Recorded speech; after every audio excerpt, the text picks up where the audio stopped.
Come to order. It is July 13, 2026. It's 9 o'clock in the morning, and the Kerr County Commissioners Court is now in session.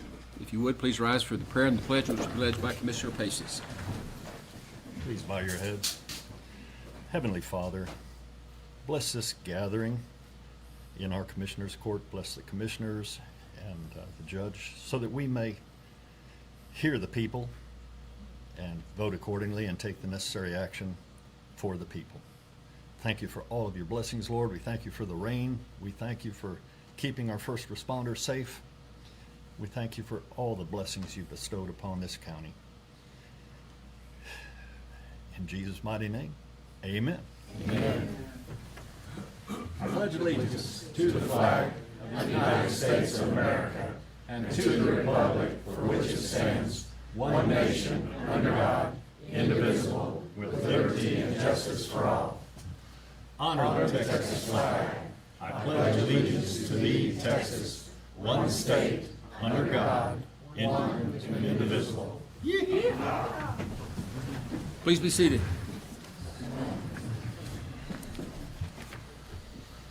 Okay, we have an unusual situation today. We have a lot of people that have appeared to the court to address items that are on the agenda. I came out early to let everyone know that I intend to pass item 1.3, give everybody a chance to leave if you wish, or you can stay if you wish. But with that, we're not going to hear any comments today on 1.3 because I intend to pass it. Okay? And it will not be addressed in public comment because it is on the agenda and we have to get to item 1.3 before I can officially pass it until that point. So with that, if there's anyone who would like to address the court on items other than 1.3, this is an opportunity to go to the podium, identify yourself, and what precinct you live in. Judge, Mr. Bates is out in the hallway and he has public comments. She is right. Pardon? I don't make a comment when may I? And there's a couple that are not for 1.3 that will make comments. Okay, 1.1? Anything that's not on the agenda. Okay. Okay, the only one I've got here, I've got several people on 1.1, 1.13.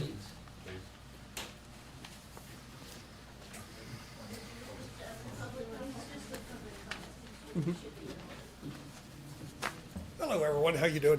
How long do I have? 2 minutes? 3 minutes? It's 3 minutes depending on what you're talking on. Okay. All right. I wanted to come today and kind of give you all my thoughts about how it seems that we're kind of getting off the track. And, when you go back and you look at some recent... Did you identify yourself by name and precinct? Elbert Bates, 434 Forest Ridge. Okay, thank you. So anyway, I'm concerned the county has always been grounded in the meat and potatoes of government. And for the 35 years I've lived here, I've only visited the county commissioner meetings a handful of times. Some of the times they ask me to come and give them some advice and so on and so forth. Well, I'm coming to give you some more advice that's unsolicited this time. It seems like to me that you all are following the city down the road of Falderall. And if you go back and look at our recent COVID experience, they always talked about anecdotal evidence. And, that can't be true. That's just anecdotal. Oh, that can't be happening. It's anecdotal. It's got to be a conspiracy theory. It's anecdotal. And we're basically running down that same path. I've spoken in the past about having been the only person in town that's done any kind of review of a previous election, the 2022 mayoral election that I ran in. I ran on two things, water and inflation. And guess what's bitten the tar out of us? Inflation and water. But there was kind of a concerted effort to make sure that I didn't get in there. And I got all kinds of anecdotal evidence to that fact. In fact, in the city elections, you have 65 mail-in ballots, and then the next year you have 1,200, and then you have 65, and then you have 800, and then you have 65, and you have 700.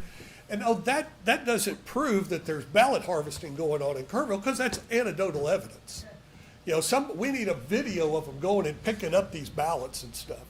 None of you all have reviewed those ballots, but I have news for you. No bank in town would cash a check based on the signatures of our mail-in ballots.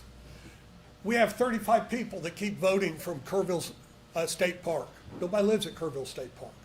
We have people voting from the same commercial properties that has no dwelling on it whatsoever. And these things keep being brought up, and a lot of these nice people here, bring to me a lot of these facts, all of this anecdotal evidence, because I'm the guy that went toe-to-toe with the city and still not through with them, by the way.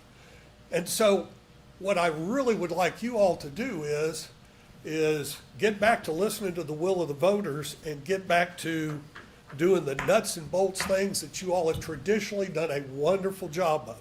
Because if you don't, pretty soon what we're going to have is the velvet rope. Remember city council in Kerrville had the velvet rope?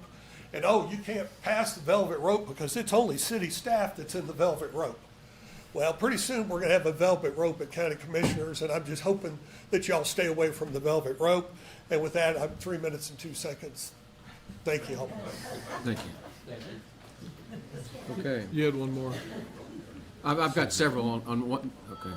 It's item 1? No, she said it's non-agenda. Okay.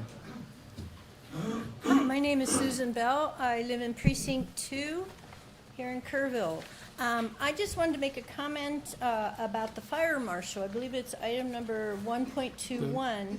And I just want to say I pray that we can come to an If accord. it's 1.21, you can't address it in public comment. Oh, I can't? If it's on the agenda, you wait till the agenda item is called. It's okay. Okay, sorry about that. That's okay. Anyway, hopefully I could see. Casey, can you ask if anybody wants to make a public comment out there, so we're done?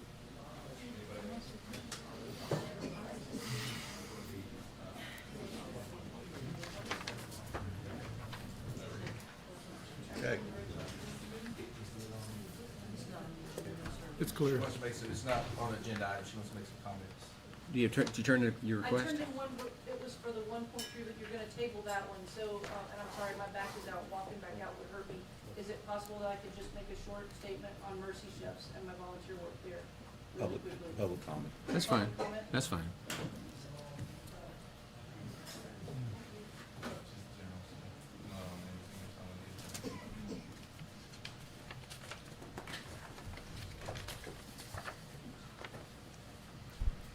Good morning, my name is Sharon Agold. I'm in Precinct 1, and I volunteered with Mercy Chefs from July 5th through January of this year.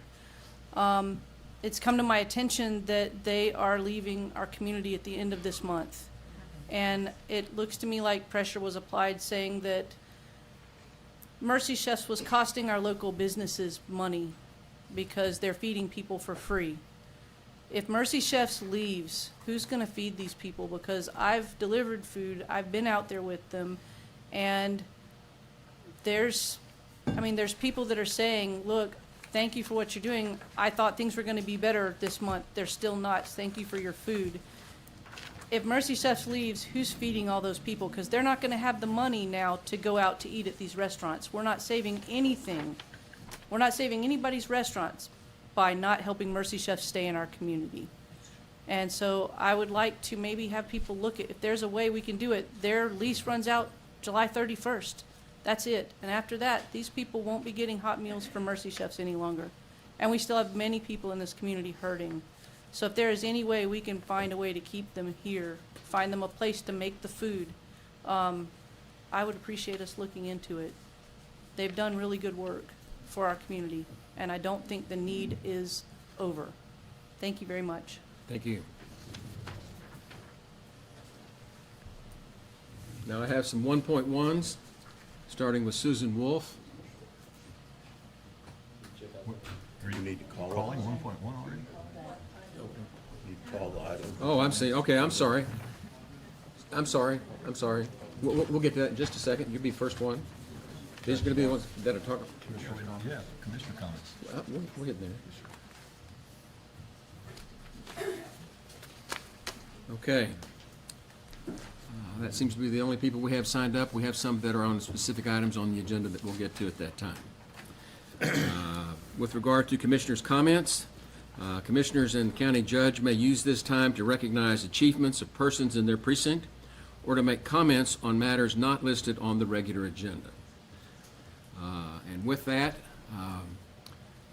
I invite commissioners' comments? Want to start with me? Yes. Good, we'll do it in reverse. I don't have much today. We got a full agenda. I will say that we were fortunate in Precinct 4, which is 2/3 of the county land-wise, that a couple of our places, Mountain Home and Divide, got about a ½ inch. The rest of us didn't get much at all. Burn ban is still in effect, and Judge, that's all I got. Good. Any other commissioners' comments within the guidelines? For the 4th of July, I spent it with my family. We all get together normally on a 4th of July, last year being an exception. But we took a trip, all gathered together, where we talked about water, inflation, electricity, and affordability. And it was in a country who was our first ally. Those that know your history probably know the country I'm talking about. And surprisingly, there's one of us that speaks French in here. I do not. But they all spoke English. They all listened to American rock and roll, believe it or not. And I was completely surprised by that, because city life is very different than rural life.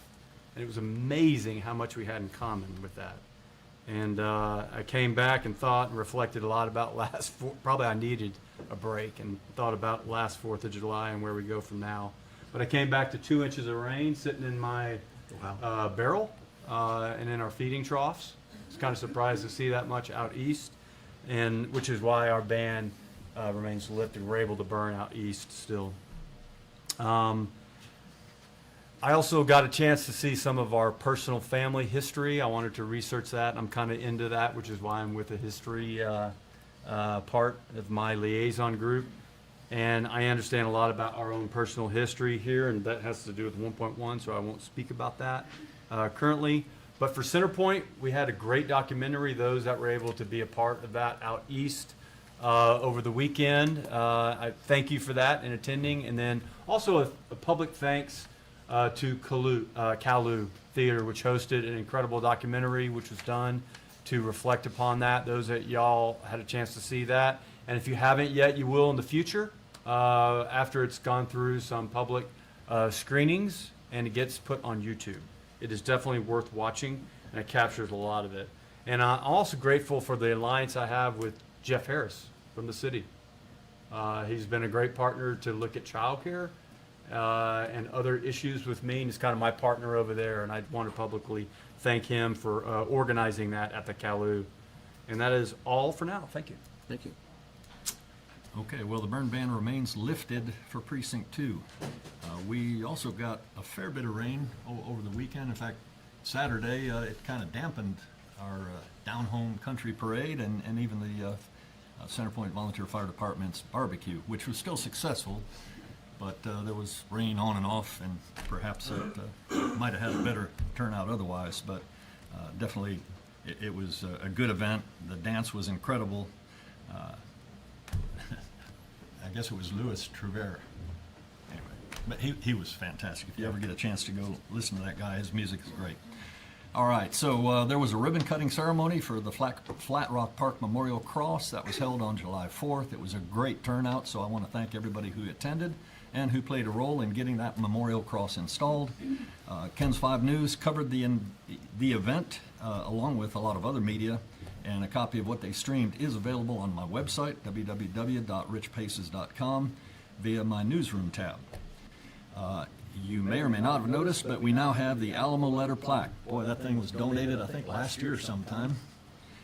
And we got Boulder Designs of Fredericksburg to prepare and donate the decorative steel frame that's supporting it. It's now just outside the courthouse on whatever that is, the south side of the building. It looks great, I think. So my thanks to the Alamo Letter Society that donated it, and to Boulder Designs of Fredericksburg. And of course, our maintenance staff did the installation. There was no significant cost at all, other than maybe a bag of concrete. And I do think it's a lovely reminder of the sacrifice that Texans made for our independence from Mexico. So very poignant. Let's see. And also Volunteer Fire Department related. They sent a letter to the Commissioner's Court, which I have shared. I'm not going to read it, but, they just wanted to thank our Road and Bridge Department, which I also do. There was a chip seal project for both Station 1 and Station 2, and it's so much better now. And of course, the department did pay for all the materials associated with that. But thank you, Road and Bridge, once again, outstanding work. I was going to comment about item 1.2, but that's on the agenda. We'll let that go. There was a town hall. I had a town hall meeting Tuesday, June 23rd at the Centerpoint Elementary School cafeteria. There was discussion on the county budget, county road maintenance, the flood warning system, battery energy storage, high voltage transmission lines, and a bit on election integrity and the recent successful hand count results by the Republican Party. And a copy of that presentation is on my website, again, www.richpaces.com. And interestingly enough, for somebody who's against artificial intelligence in general, I have found it to be amazingly useful. And I'm now using it to summarize events such as my town hall meetings and even commissioner court meetings to help keep my constituents informed. So those two are all available on my website under the newsroom tab. And I'm also finding it very helpful to understand legislative history and to help write bills to address our concerns on the deregulated energy market in Texas that's led to gross inefficiency and unreliability and is adding billions of dollars in unnecessary expenditures. All you all are paying. Texas ratepayers are paying for all that unnecessary stuff. So more on that under agenda item 130. And any item that was passed otherwise, you'll probably see all of my comments, which I prepared extensively. They'll be on my Facebook page and my website. So that's it. Thank you. Next. We do have a burn ban in effect in Precinct 1. We did not get 2 inches of rain, but I visit regularly with Fire Chief Wes Gordon out at Turtle Creek, and we make decisions together on when to lift it. Hopefully this rain will come in. We'll get an opportunity to do that, I hope, this week to free us up in Precinct 1. But I don't know about y'all, my grass was pretty brown already. Yeah, it looked like it'd catch on fire pretty easy. And the only other comment would be that we did have a meeting with Senator Ted Cruz, the sheriff, judge, myself, and some leading officials here in the county. Y'all may have seen that in the newspaper. I think it was a very productive meeting on your behalf, trying to work on some things possibly to help free up some money in the future. If not for us, other areas in the country, but at a federal level. We need some assistance there. And I think he's the one that can do that, and he called graciously wanting to find out if he could meet with us, and I think it went very well. But that's all I've got. Okay, very good. With that, we'll move on to item 1.1, which is introduction of Carol Calkins, Kerr County Democratic Party County Chair, and a discussion regarding the rules of decorum for wreaths presented at Memorial Day event. Ms. Calkins. Good morning. Can you hear me? Yes. Good. As you said, That doesn't work in the room, that works on YouTube, just so you know. People watching can hear you. so, People can you watch, hear me? we can hear you just fine. Great. As you said, Your Honor, my name is Carol Wood Calkins.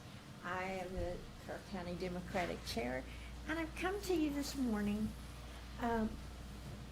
with the purpose of asking for guidelines on the wreaths that are presented at the Memorial Day celebration.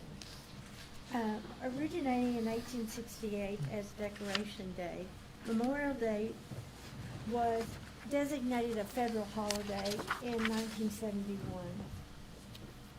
Memorial Day is a day of mourning for U.S. Armed Forces who have served and been killed in the service There you go. of our country. Of note, Confederate Heroes Day is observed in Texas on January the 19th each year. Under the U.S. Department of Veteran Affairs and National Park Service, wreath decorations are specific. If you're going to place a wreath at a specific Confederate soldier's grave, a small flag or emblem can be placed. However, if the wreath is going to be incorporated into a general, a multi-grave, or a public display, it's generally restricted. Therefore, on behalf of individuals who attended the Memorial Day 2026 in Kerr County and noticed the use of the Confederate battle flag on their wreath, I'm asking the court to please consider a proposition and vote on banning that flag from decoration use. That memorial is U.S. So, if you don't know what the battle flag is, and I saw them myself or I wouldn't be here, the battle flag is the one that you see most frequently. The stars and bars. Sir? Stars and bars. Cross. Right. Stars and bars. That's the battle flag. Well, for those of us that That's do the have one- Confederates in our history, we called it the stars and bars. Okay, yeah, I saw that. So, my plea before you is to ban that. And if it's already banned, to enforce that guideline, okay? Thank you for your time. I await your decision on this request, and I wish blessings as you go through your decision day. Thank you. Okay, I don't believe this is an action item on the agenda. It's on as a discussion item. So we don't have any action to take today, but the floor is open for discussion.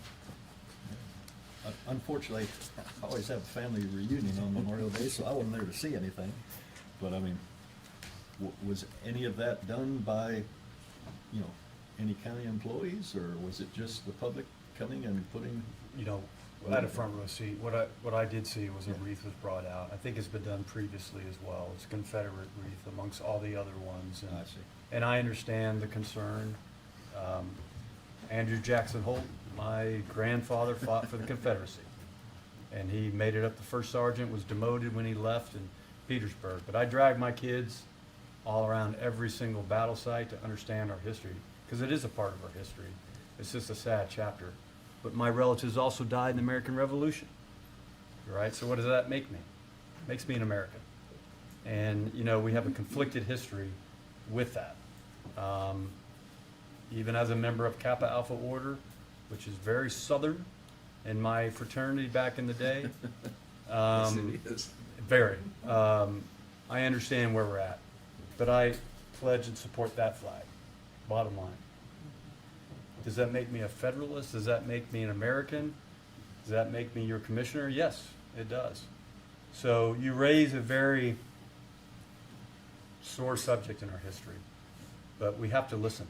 So I appreciate you bringing it up, and it's not a vote for us, it's just something we have to be aware of, and no more aware person maybe on this Commissioner's Court than myself, having been a member, of our armed forces and what we stand and fight for.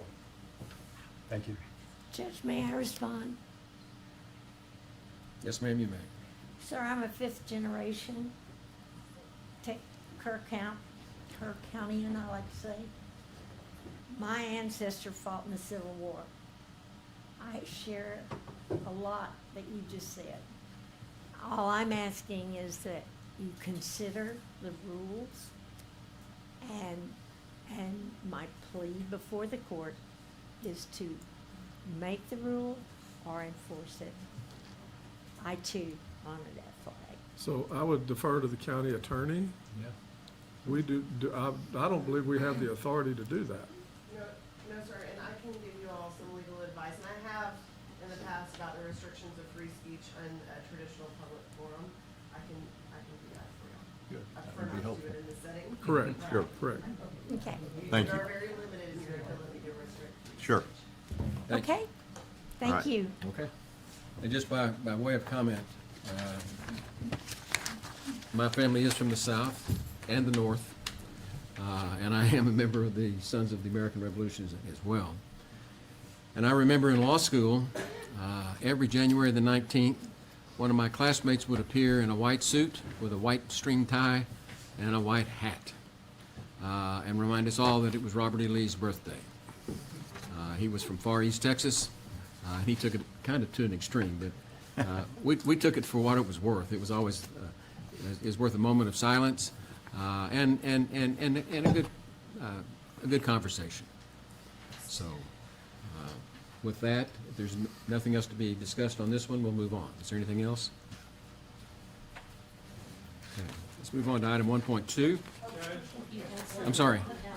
I didn't see the end. Yes, ma'am? Yeah, I was on the list, it's Cadell, Roseville, Kerr for 1.1. Okay. I think Susan. Yeah, I'm sorry. Public input. You wanna go first? Yeah, we did it. And your name is, Roseville, Kerr. okay? Proceed. I have you right here. Good morning. My name is Rose Camille Carroll. I live in Precinct 4. Memorial Day is a day to remember those who died for our country.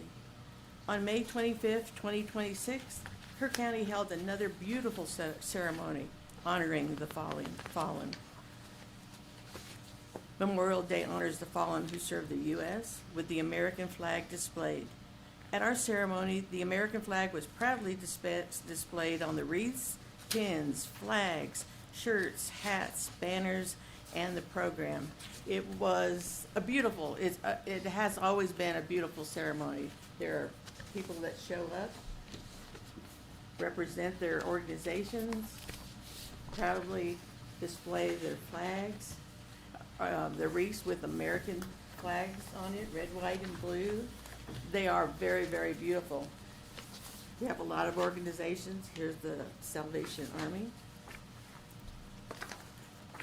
The U.S. National Memorial Day honors all Americans who have died in military service, which includes fallen soldiers from both sides of the Civil War.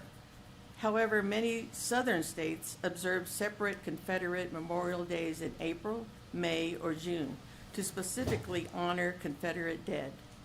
On the official National Memorial Day, the inclusion of Confederate soldiers stems from a 1958 federal law recognizing all Americans who fought on U.S. soil as veterans. Because of this, Arlington National Cemetery and other national cemeteries still decorate Confederate graves alongside those of Union soldiers. American flags decorate the Confederate graves. Confederate Memorial Day is a Texas state holiday on January 19th.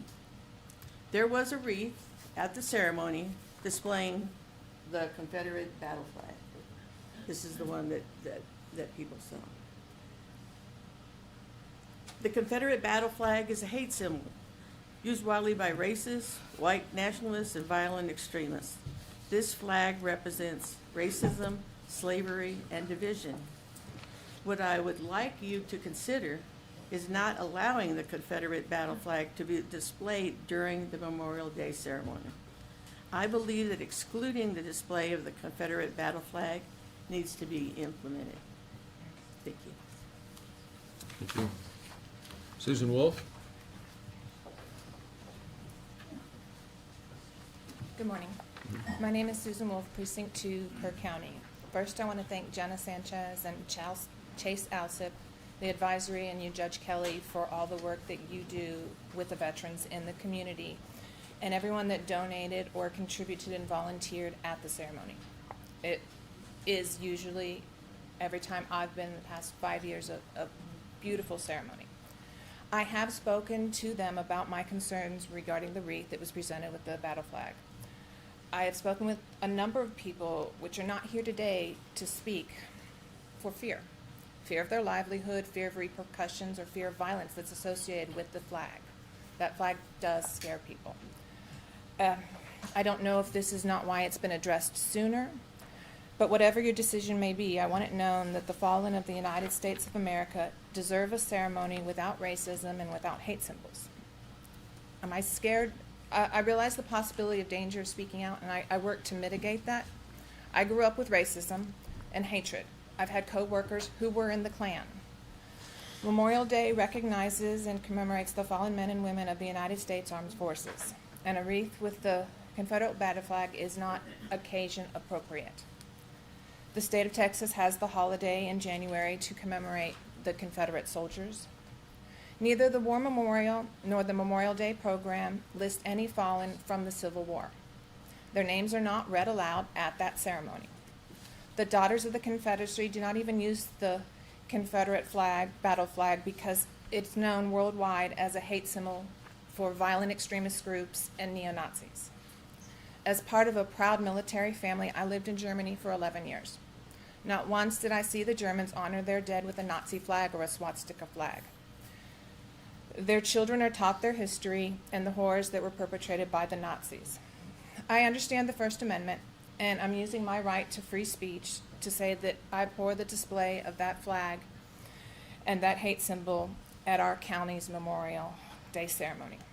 I could not let this go unaddressed for another year. I saw the flag last year and previous years also. I've been told that every battle for justice is worth fighting, and a wreath with the Confederate battle flag is not occasion appropriate. It's a distinct symbol of oppression, racism, and hate, and anyone who would like to show their patriotism and their gratitude on the Day of Remembrance should bring an occasion-appropriate wreath. Thank you. Thank you. Eleanor Distel. Did I say that name correctly? Distel? Yeah. Hi, I'm Sarah Distel. I live in Kerrville in Kerr County, and I just wanted to take a second and say I really support the idea that we do not put the Confederate flag on wreaths on Memorial Day. The Confederate flag is viewed by many, many Americans to be a hate symbol. It's the flag that fought against the United States in the Civil War. Hundreds of thousands of people lost their lives as a result of that war, and many, many military members, members of the American military, or people who have sacrificed for the United States, are people of color, and they view that flag as a representation of slavery, because that's what it is. That's all. Thank you. Thank you. Elise Brooks.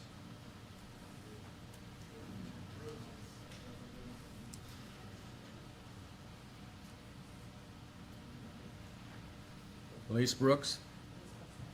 Oh, she has to leave. She has to leave. Okay. Sarah Distel. She just typed it. Oh, I had her in here twice. I had Eleanor Distel. Two girls. There's one Sarah and one Eleanor. Eleanor?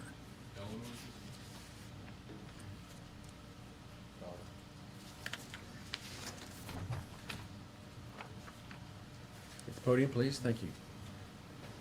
Hello, I'm Eleanor Distel, and I think that Memorial Day is an important and national holiday, and I believe that the Confederate flag does not represent our nation, and I think that it is a hate symbol and should not be used. Thank you. Thank you.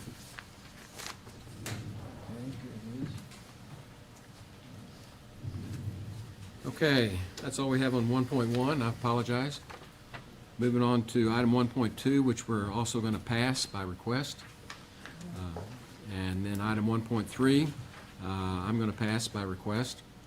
And that'll take us down to item 1.4. Consider, discuss, and take appropriate action to approve a 5-year lease renewal between Kerr County and Quadient for postage machine and authorize the county judge to sign the agreement. Mr. Reeves.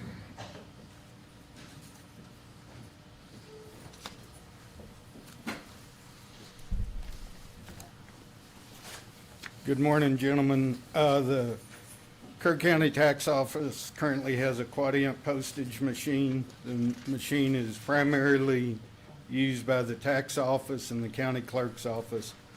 Other occasional users include Road and Bridge, engineering, as well as our Veteran Service Office.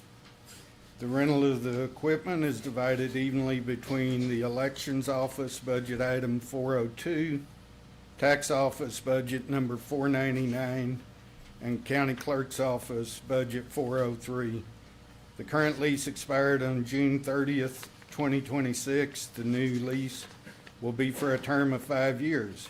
The monthly lease payment is $305.88, which is an increase of $40.69 from the previous lease. Quadient is approved with the buy board. The buy board approves government contracts which have been vetted through competitive bidding. The county attorney has reviewed and approved the lease, and the county clerk concurs with the renewal of the lease. I respectfully request the court to approve the lease agreement and authorize the judge to sign it. I move for approval. Second.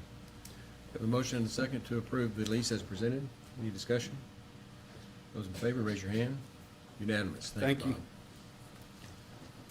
Item 1.5 and 1.6 are related, so I'm going to call them at the same time, if that's okay, Mr. Harris. 1.5 is to consider, discuss, and take appropriate action on a request from Emergency Services District Number 4 for an extension to submit their compilation report for the fiscal year ending September 30, 2025. At the same time, I'm also going to call 1.6, which is to consider, discuss, and take appropriate action to accept the Emergency Services compilation report for the fiscal year ending September 30, 25. So we're going to approve the late filing and accept the report that's filed. If I can get the votes. Yeah, you got the votes. Well, let me tell you what happened here. The compilation report got turned back into them late, and it pushed them past the June 1 deadline, and it was no fault of ESD and no fault of the people that did their compilation report. So, you know, there's some illness involved and stuff like that. So I move that we give them an extension for turning in the report. Second. And a motion and a second to approve the late filing and the acceptance of the report as presented. Well, I didn't say the acceptance, but I will put that in there as well, so if that's okay with you. Just trying to be Second. efficient with it. Okay. Yes. They did it. That's what's important. Should it be separate from? That's what I thought. Two separate? Okay, Okay, well, the so first, let's approve the late filing. Those in The- favor, raise your hand. the extension. The extension. Can I just ask a question before we? Sure. Yeah. I mean, do we have the authority to approve the late filing, and that's accepted by comptroller or whoever? Yeah, I wouldn't have put it We've on been here doing if this we for didn't. years. Just wanted to make sure. Okay. Okay, no. Those in favor, raise your hand. Unanimous. Now to accept the report that was filed. Yes, I move that we accept the compilation report from ESD number 4. And second. Second. Those in favor, raise your hand. Unanimous. Let's move on to item 1.7. Consider, discuss, and take appropriate action to accept the donation of a cypress park bench made from a tree recovered from flood debris in the Hunt area by heavy equipment operators who worked with other search and recovery volunteers after the July 4th, 2025 flood. The bench is being donated by Doug Holloway, Hunter Martin, and Brian Truskowski. Hope I said that right. Better than I would have done. They will also provide all services and materials necessary to install the bench near the Flat Rock Park playground equipment in a location to be determined by our maintenance director. There will be no cost to the Kerr County for the installation of the bench. So I'll make a motion that we accept that donation of that Cypress Park bench so it can be installed next to the playground equipment. Okay. That's my motion. Second. Got a motion and a second to accept the park bench as presented. And just by way of additional information, it was presented on July 4th during the ribbon cutting ceremony for the cross. And it's a beautiful park bench. Hopefully you saw the photo of it. Didn't really get to see it because I had it covered with a flag. Well, they did unveil it. Right. If you just, anyway. But yeah, made from a tree that. What kind of flag was it? Too early, sorry. Too early. Yeah, no kidding. It was a nice flag, I'm sure. Any other discussion? Yeah, no, that's it. Those in favor, raise your hand. Unanimous. Thank you. Item 1.8, consider, discuss, and take appropriate action to approve and authorize the county judge to sign a support agreement with Weaver Technologies to support IT department and software patch management. Mr. Tennis. Morning, Court. Corey Tennis, County IT Director. So as you guys are aware, network security is one of my top priorities. This falls along those lines in regards to cyber hygiene. So for those who are unaware of what cyber hygiene is the process of making sure that your equipment is fully patched and up to date with the latest security patches and whatnot. So Weaver Technologies has been a partner with us for a little while now. The product that I'm looking to bring online can only be purchased through a third-party vendor, much like Microsoft and Adobe and all those other ones. So this helps us. In fact, actually, I was just finishing up a questionnaire with TAC asking us how we do maintain our patch management. Up until a couple years ago, Windows pretty much took care of most of that stuff, but Microsoft decided that they will no longer take that responsibility. So it is incumbent upon the organizations and end users to make sure that their cyber hygiene is up to date. The tool that I'm looking to bring online helps us do that with automation and regular updates. And it doesn't just affect Windows software, it also does Adobe and pretty much every other third-party vendor that we utilize. So. And you have it in your budget? Yes, sir. Okay. Move for approval. Second. Got a motion and a second to approve the Patch management software, yes, sir. the patch management software Yes, sir. as presented. Any discussion? Those in favor, raise your hand. Oh, discussion. No, sorry. Those in I was just fa- raising early. Mine's already up. Okay. Unanimous, thank you. Sorry. Okay, I've noticed that I ran past a 9:30 timed item that I want to come to. So let's fast forward up to item 1.13, which is a public hearing. This is a timed item at 9:30. It's a public hearing for the adoption of a proposed on-site sewage facilities order change with the Kerr County, Ms. Batters? Okay.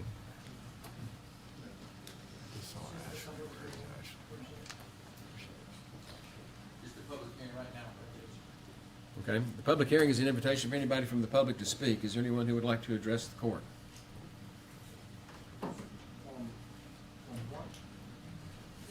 It is on the on-site sewage facilities order change. They already filled them out. Okay, I've given them to the judge. I'm sorry, what, I'm getting confused now. What are you talking about over there? The forms I gave you, These? these are the people that want to I've speak got at the 'em. public hearing. I've got them. But the question was, what's it about? And this is a change in the on-site sewage facility order that's been proposed by the Environmental Health Department of the county, which Ashley Batters. So this is a public meeting. I've convened the public meeting. Is there anyone who would like to address the court? There being none, then we will Well, didn't they sign up though? Yes, Are they sir. here? There's some signs right there that people have filled out to speak. Okay. Then let me call Wiley Cloud.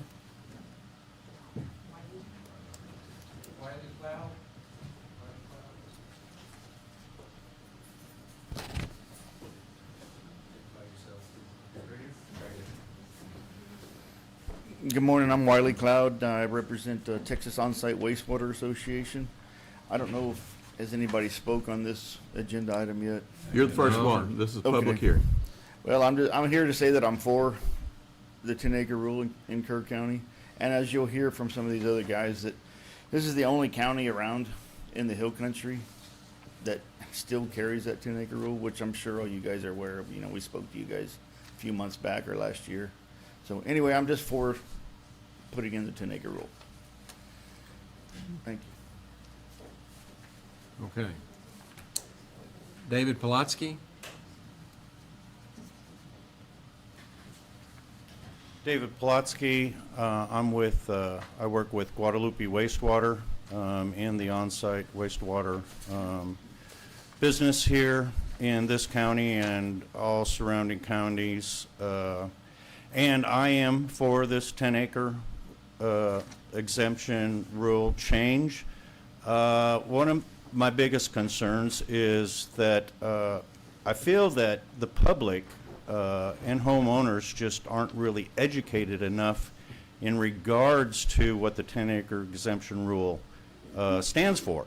Basically, when you have a 10-acre exemption rule, it states that, you know, TCEQ states that basically you don't need to permit through the county, yet the system still has to be put in per state standards, and that's where the confusion comes to the homeowners, and they think that, oh, okay, well, I have 10 acres or more, and that means I can just go ahead and just put in a system however I want.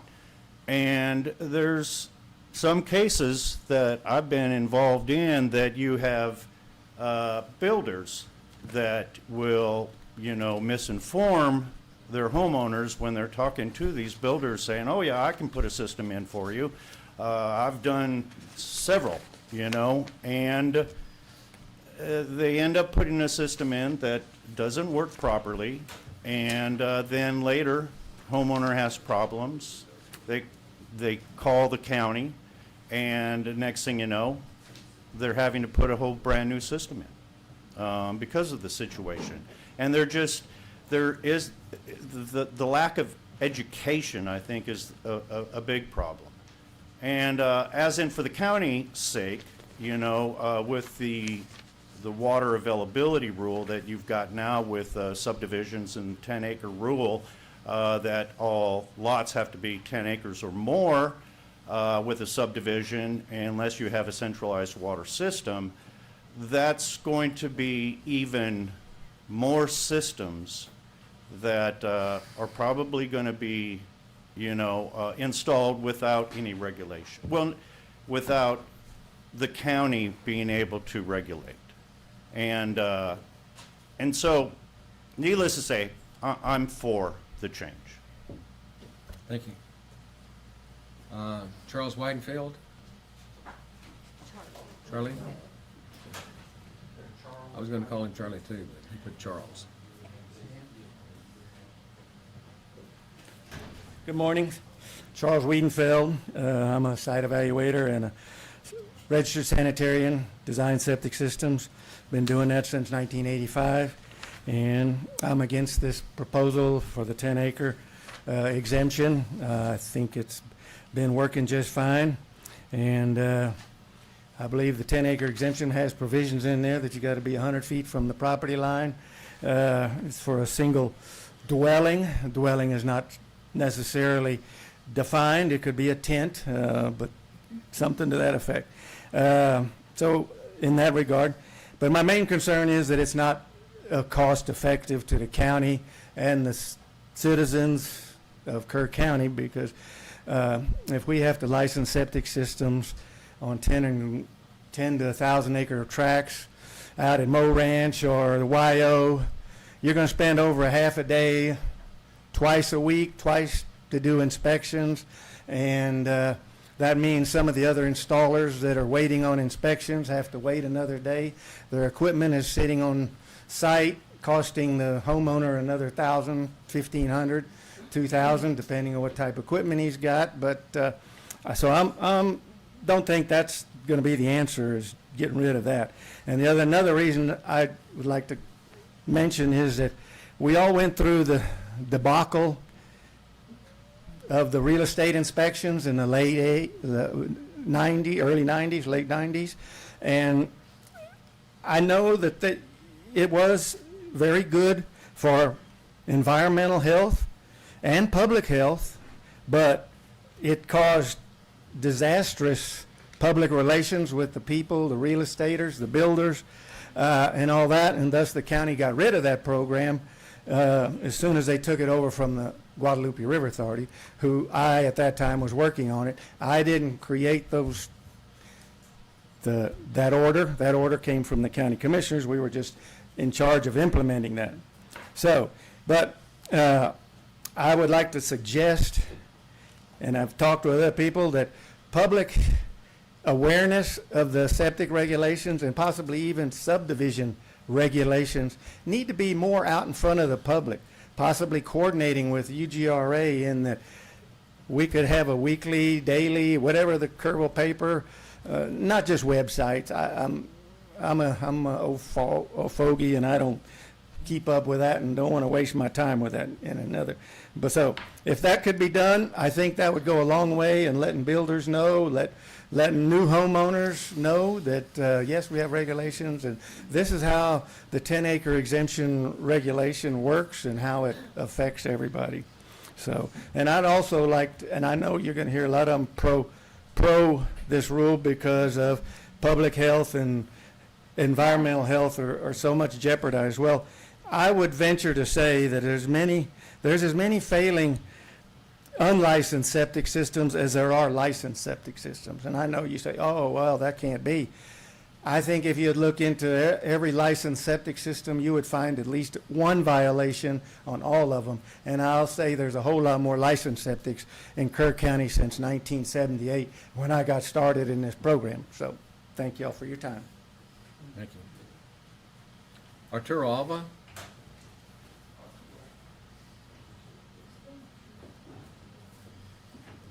we allowed to ask questions or have any discussion during the public hearing? Yeah. Yes. I'm Arturo Alva. I'm an installer at 2 and also owner of the Prime Septic System. I'm here for the rule. The issue that we have, like on the installation part, is that we go to the, like, where they have their big ranges. And so we go in there and, whenever we go pump out that system, we found out that they just installed a new system, but they just put the 50-gallon barrels. That's what we have to pump out. And also, like on the installation, we go out and do a price, get a bid for new installation, and even if it's not going to go through the permit process, we do it right. So we kind of figure out all the material and everything. So we end up having a regular price, and then another installer or unlicensed guy comes and they get a real low price on the septic system, and they don't do it right. So that's where we have that problem on that. So are you for or against the new? For Okay, for the thank you. new, yes. Same question. Thank you. Next is, I want to make sure I've got this right. This is Roger Bird. I recognize Buddies. Yes, sir. Okay, go ahead. I'm Roger Bird, owner of Buddy's Water Well and Septic Service. We've been doing septics in this area for a very long time, and I am for this change. We have, like the other gentlemen have said, we've been doing surrounding counties for a long time, and this is the only county that doesn't have this rule, and I feel like that it's probably necessary and better for the public as well. So, thank y'all. The change is changing anything over 10 acres of land, they have to be permitted septic systems. That the county will actually come out and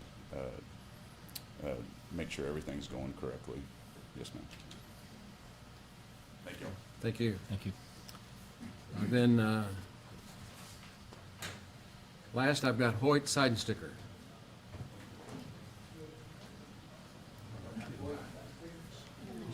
Huh? Hoyt.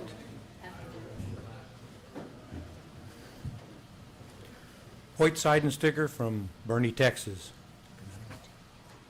And I'm in favor of the adoption of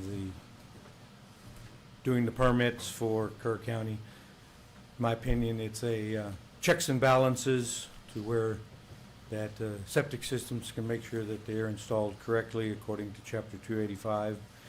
Chapter 285 was put together by researchers, and there's a good set of rules, and we just need to make sure that septic systems are installed according to the rules, and this is a good way to have a checks and balance system. That's all I have. Mr. Seidensticker, you said you're from Bernie. Yes. And we've heard several other people ask, is Kerr County one of the only counties that does not currently have this rule in place? In the surrounding area, yes. Okay. Most other counties in this area do not honor the 10-acre rule and require all septic systems Is to that be because of the permitted. deregulation of the state, the way that they've deregulated the authority of the counties with the subdivision rules? Well, I don't know about the subdivision rules, but yeah, the state delegated their authority to the counties that want to do it, and then the counties chose whether to adopt the 10-acre or not. But yeah, most counties that I work in the surrounding area, all require permits on all septic systems. Thank you, sir. And then we have Randall, is it Chiletto? Gillette. Gillette? Morning. Thank you. Randall Gillette, Texas On-Site Wastewater Association. And out of 254 counties in the state, I've done a lot of research on this. There's only 17 counties in the state that do not supersede the 10-acre exemption, that have 40,000 or more population. That's what the state uses as a threshold for public health threat. When it comes to anytime you have surface spray systems, anyone that operates a permitted surface spray septic system that have 3 violations or more, if you're in a county with 40,000 or more, it gives that regulatory the ability to force that person to be on a maintenance contract, right, to make sure that that system is performing properly from then on. And so that 40,000 mark, and y'all are well over 40,000 with your population, and you are the only county in this area. I can tell you, it's not a maybe. You are the only county in this area that does not supersede the 10-acre exemption, and it is a public health threat. So. And when you say supersede the exemption, can you explain to the public what that means?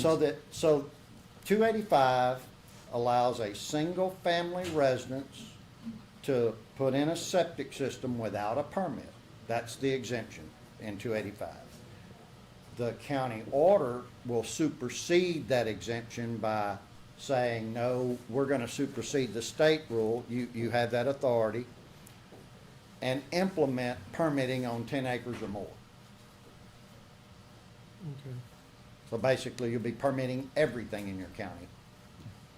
Good. And that's it. And you're in favor of that? Yes, sir. Absolutely. Thank you. I don't have any other speaker forms. Comment.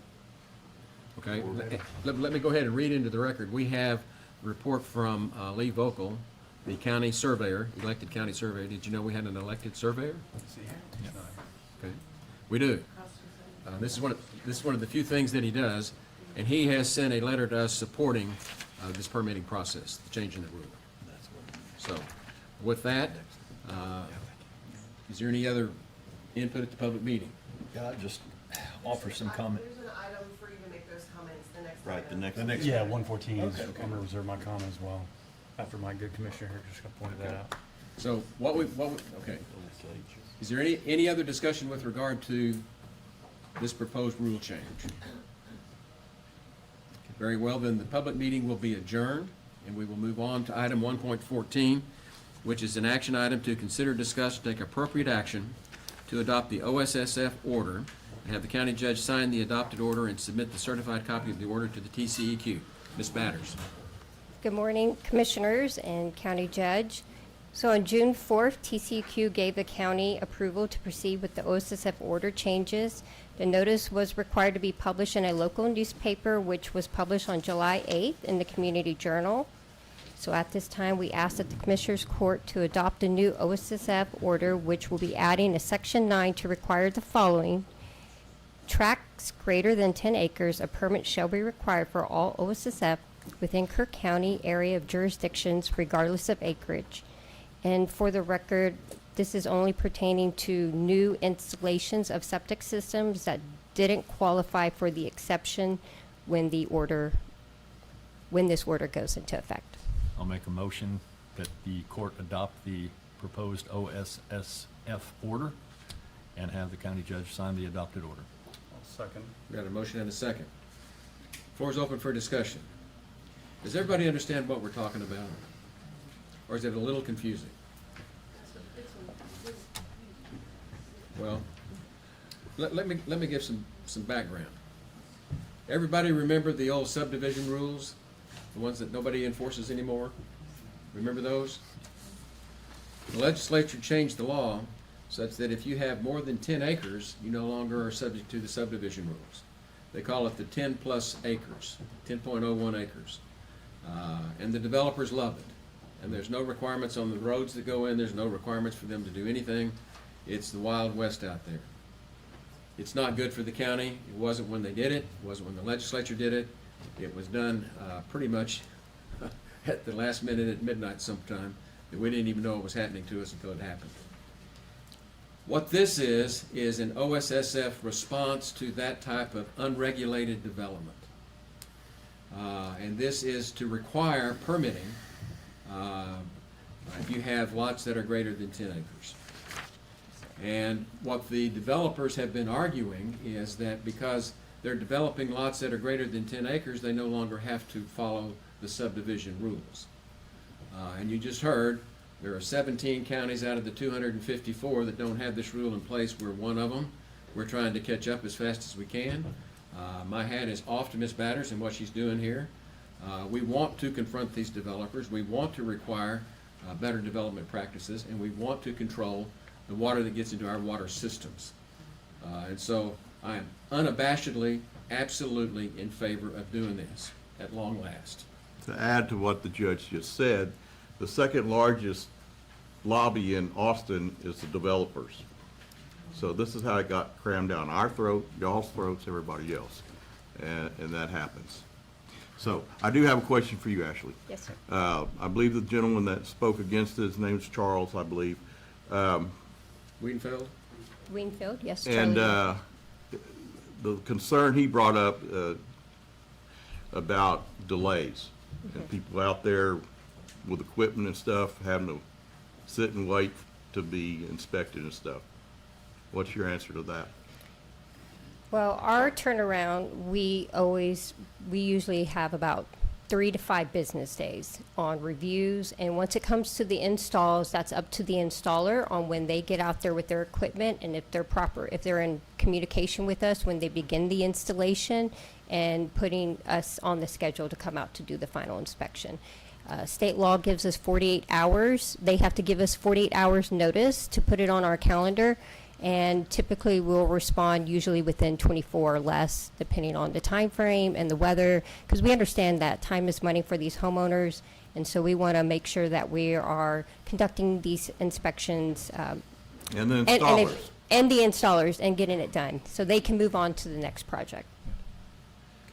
Now, I've heard a lot of questions and concerns from some of the folks I've talked with, constituents. There seems to be some confusion, and people think that this is going to add a lot of cost to the homeowner, I guess, the residents, for somehow they think that there's going to be a permit fee every time or multiple inspections all the time. And basically, let me clarify, this only applies to new construction, new septic tanks, New septic or system. an upgrade of an existing system. If you take a non-aerobic and go to aerobic, that's an upgrade, requires a permit. Correct. And an inspection, but it's not like you're out inspecting every septic system on a regular basis unless there's a complaint. Correct. Correct? Yes, sir. So this whole thing that it's gonna cost a lot of money, it's false. The fees that we collect is at the time of the install, or when the application's submitted. Right. Yes, sir. So, And could you talk about how much that fee is, just so it's out in the public? So for residential, for conventional is $250, for an aerobic it's $325. The 25 is for the aerobic affidavit, and that gets collected to the county That's a clerk. one-time fee, right? That's a one-time fee, yes. And then we do have fees that go greater if the system's larger and it's going to be generating more waste, greater than 500 gallons per day. Then that fee bumps up for conventional to 500 and for aerobic 600. And then we have a repair and alteration fee of $100. But if you get a complaint from maybe a neighbor that, something going on over on my, the adjacent property, do you charge a fee to go out and do an inspection? No, sir. There you go. Thank you. You're welcome. I think this is part of a larger problem. The state is really just, they've removed all of our oversight by their regulations. And they've done it in many areas. We've seen where you're fighting on all the stuff you're fighting with. And they literally, we've got to find a way to get some authority back to the county. We know what we want this county to look like. Y'all know what you want this county to look like. And it should not be regulated through the state to some degree, unless it has to do with a serious impact, Right. which this does not. Right. This is simple regulation that needs to be in place. And just for the public, this is kind of what governance looks like. You're getting a little small example of it. Public hearing, comments, regulations where county commissioners have to look at the pro and cons of this. Is this overreach or is this good governance? Right, which is really the issue we all have to consider. And when Ashley briefed me as a liaison officer, which is why I wanted to save my comments to this, I was impressed by where she wanted to go. You were before, right? And then, I think he still is. That's oh, okay. still is? Oh, sorry. Well, Yeah. It's okay. you are. I didn't know it got Well, I changed. felt like it was a good brief, so I felt like it was very much a part of it. But I was involved with, complaints in my precinct, saw you in action, understanding my property is an example. I wanted to make sure it was permitted, even though it was too late, right? Because I already owned the property. But I was happy that it was, because it gave me confidence, because I have a 200-foot well, and I'm on live water. And we're in a priority groundwater management area. Would you want a faulty system right on Cypress Creek, dumping into the creek? No. You wouldn't. That would be very bad.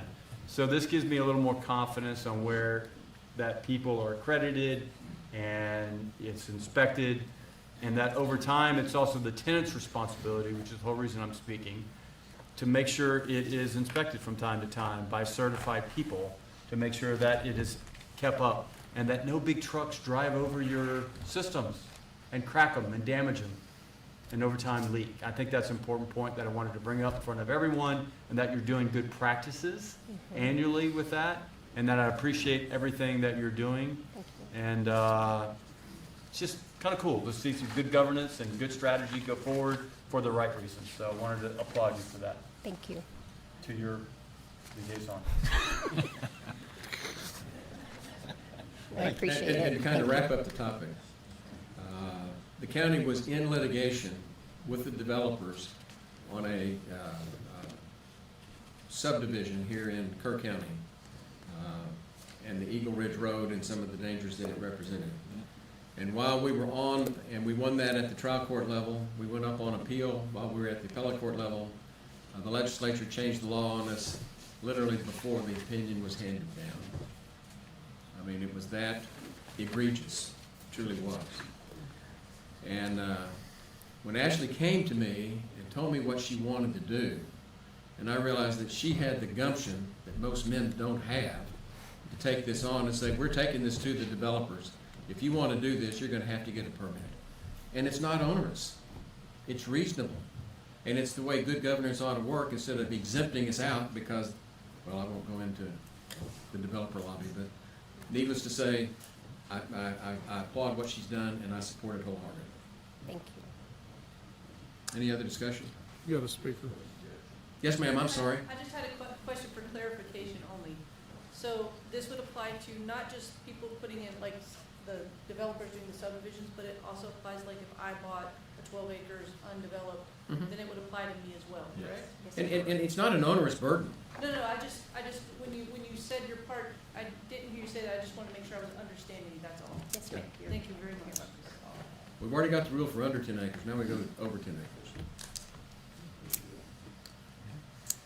Any other discussion? Those in favor, raise your hand. Unanimous. Thank you. Thank Ms. you. Patton. Thank you for your support. Now, with that, we're going to get ready to take a break here, about a 5-minute break. I want to clue everybody in. We have a timed item that we're supposed to take at 10 o'clock. We will come back to that item. That's item 1.18. And then we have another timed item that's scheduled for 10:30. We're probably going to get to there. And that's item 1.25. We'll take those two timed items before we get back on the regular agenda schedule. Sharon, you So, should not be allowed to take we're- vacations if you're going to hurt yourself. We are in recess.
Come back to order.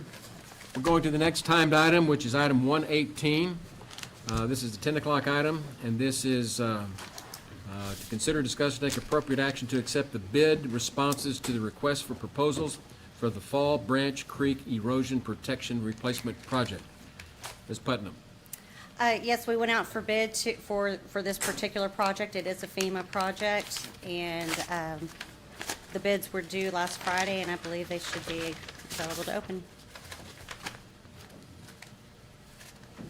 And for those of you who can't see the stack of Thursday, bids here, due they're about like Thursday. this. Yeah, looks like we got 4. Not too bad. And this is one of the few times commissioners are allowed open knives at the bench. Yeah, and I forgot mine.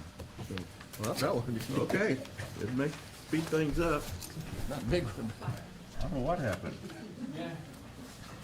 Still unarmed. When I first came on the court, I was surprised they started talking about bids. And I looked up here, and I think all 4 commissioners had flipped out their knives and were ready to open bids. That's a lot smaller than I usually use. I know, I told you that. Well, this one's a little bit larger. Except me, I'm the only one not allowed to carry sharp objects. Well,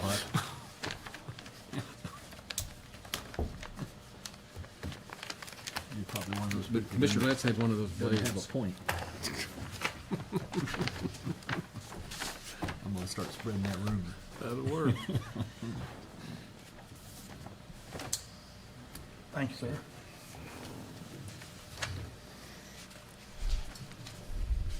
I think I'm almost ready to go through the bids and the amounts that are with it. First one I'll go through is for the Fall Branch Creek Erosion Project. We have received a bid. I'm gonna go who it's from and then the amount.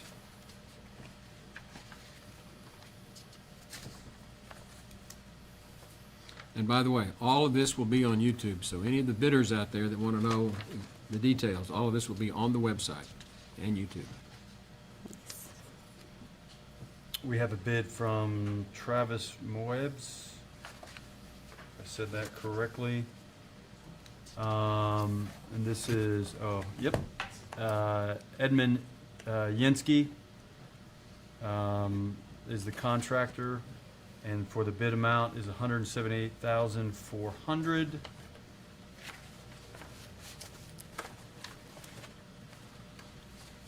Second bid is also from another local company, J3, for the Fall Branch Creek Erosion Project. And that bid amount comes out to $97,750.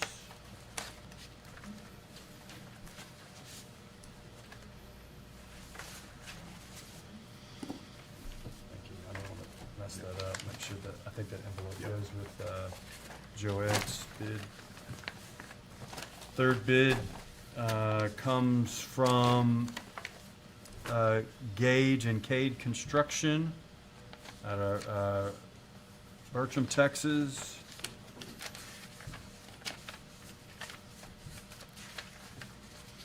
And I saw that amount as $116,295.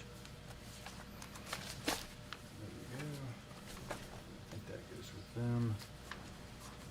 And the last is for Myers Concrete Construction. They're a limited partnership out of Houston, Texas.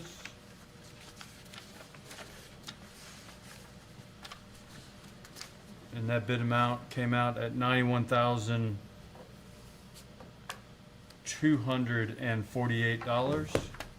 That concludes all 4 bids, companies, and prices. Okay. Once these bids are accepted, I will give them over to the Selection and Review Committee, who will meet and determine the most qualifying bid with the best value for the county out of the 4.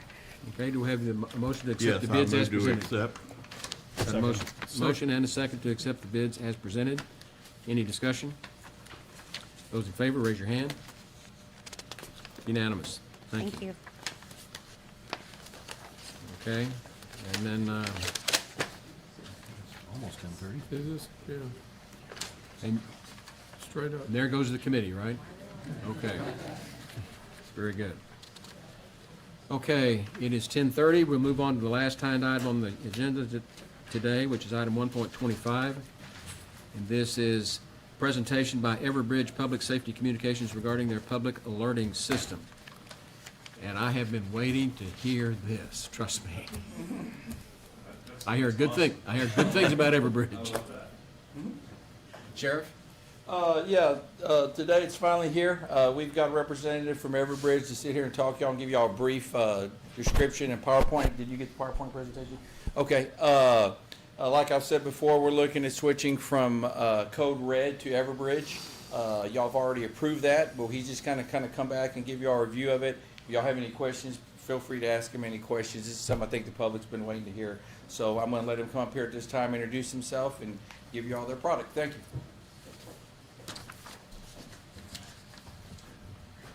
All right. Judge Kelly, Commissioners, appreciate the time you've given me and the consideration of partnering with Everbridge. Let me go to the next slide. Tell us your name. Yeah. Andy Morrison. I'm the Senior Account Executive for the state of Texas. I manage all government business in Texas for Everbridge. And that includes some of your neighboring counties, which we're going to cover here. What we wanted to talk about today is just give you a brief overview of the system, answer some of your questions, discuss some of the reasons why Everbridge is going to be a great partner for the county, and how do we move forward with that.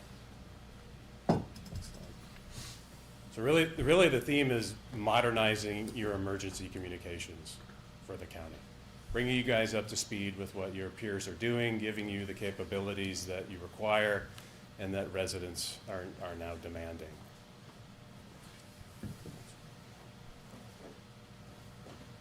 Well, why does it matter? Why do you need to switch? Well, there's growing expectations of communications. People expect to get this information quickly, they expect it to be accurate, and they expect it to meet them where they are. Increasing frequency of events happening. And then opportunities to reach out. Growth, what does the system look like in 5 years? Do you want to buy something now that you have to replace in 5 years, or do you need a partner that you're going to come in, add capabilities as the county's needs move along? You may have heard of Everbridge, but maybe you don't know who we are or what we do. We're actually the company that invented the space. So we started back in 2002 after 9/11. We thought there was a better way to communicate with people other than phone trees or landlines. So since then, we've been innovating, working with governments. We have over 6,500 customers. We protect over 1 billion people.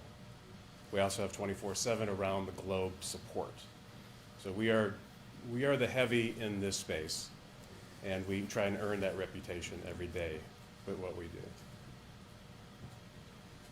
I threw up a smattering of people around Texas that we do work with. This isn't a brag board, but these people have put their trust in Everbridge, and they do on a daily basis. They expect us to protect their residents and their employees and their partners. You'll be in very good company, and that gives you some great advantages over any other system in that you have a great deal of out-of-the-box interoperability, mutual aid, standardized training. You'll see names on here like DPS and TDEM and Bexar County, all the energy companies. We have all the airports, all of the hospital systems. So you'll be joining a very large connected group of jurisdictions using Everbridge. And I can introduce you to any of those folks if you don't have contacts. We also do whole states. We do countries. We do the federal government. We have FEMA as a partner. We have GSA. We have all the branches of the military.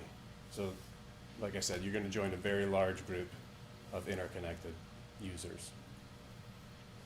And it's not just governments. It's also companies. It's industry. So when you have to do a coordinated response or you need to involve people that are not government, those are all connected as well. We have great examples in Texas, down in Beaumont and down on the Gulf, where they have very sophisticated communication set up with industry partners in the events of disasters, and they have common regional response because of Everbridge. One of the most important things, and obviously it's top of mind because of the situation that happened with your previous system when they went down for a few months, is security and compliance. Like I said, we are a very serious company. We've been doing this for a very long time, and we are at the highest levels of government doing this for very sensitive use cases. One of the biggest differentiators that we have is that we are part of the Department of Homeland Security's Priority 3 certification. So we come up after the White House and after the military. We have priority access to your wireless networks, and we are brought online as critical infrastructure. So in the event of a disaster, Everbridge comes up as soon as possible. And your traffic, your comms, your communications to your residents and your employees goes out with top priority. And all the security and compliance that you would expect a company like ours to have, we have. And you can even go to trust.everbridge.com, and we are completely open about our security, our infrastructure. What does the system look like? When's the last penetration test? When was that done? What is our FedRAMP status? What is our TexRAMP status? That's all available to you, open. You can go and download it today. So what are we going to get with an Everbridge system? Well, you're going to get a lot. You're going to get the ability to communicate with residents. And there's a lot of items on this slide, but I think the most important one is that day one, you'll have access to 84% of your residents' contact information that you can communicate with in the event of an emergency. So as soon as the system comes live, you could send out a warning to 84% of your households on day one without anyone having to opt in. Now, you can extend that even further when you've got visitors or tourists in the county. You can have them sign up through the system. You can send them texts, emails, any channel that you would expect. You can have escalating notifications, so if someone doesn't respond, so I know you all participate like everyone else in Texas in the STEER program, that you have to send out certain notifications to folks that are medically fragile. You can accommodate that with the Everbridge system. They don't respond, you can escalate that further, and then you can send out someone to actually check on them and track that all through Everbridge.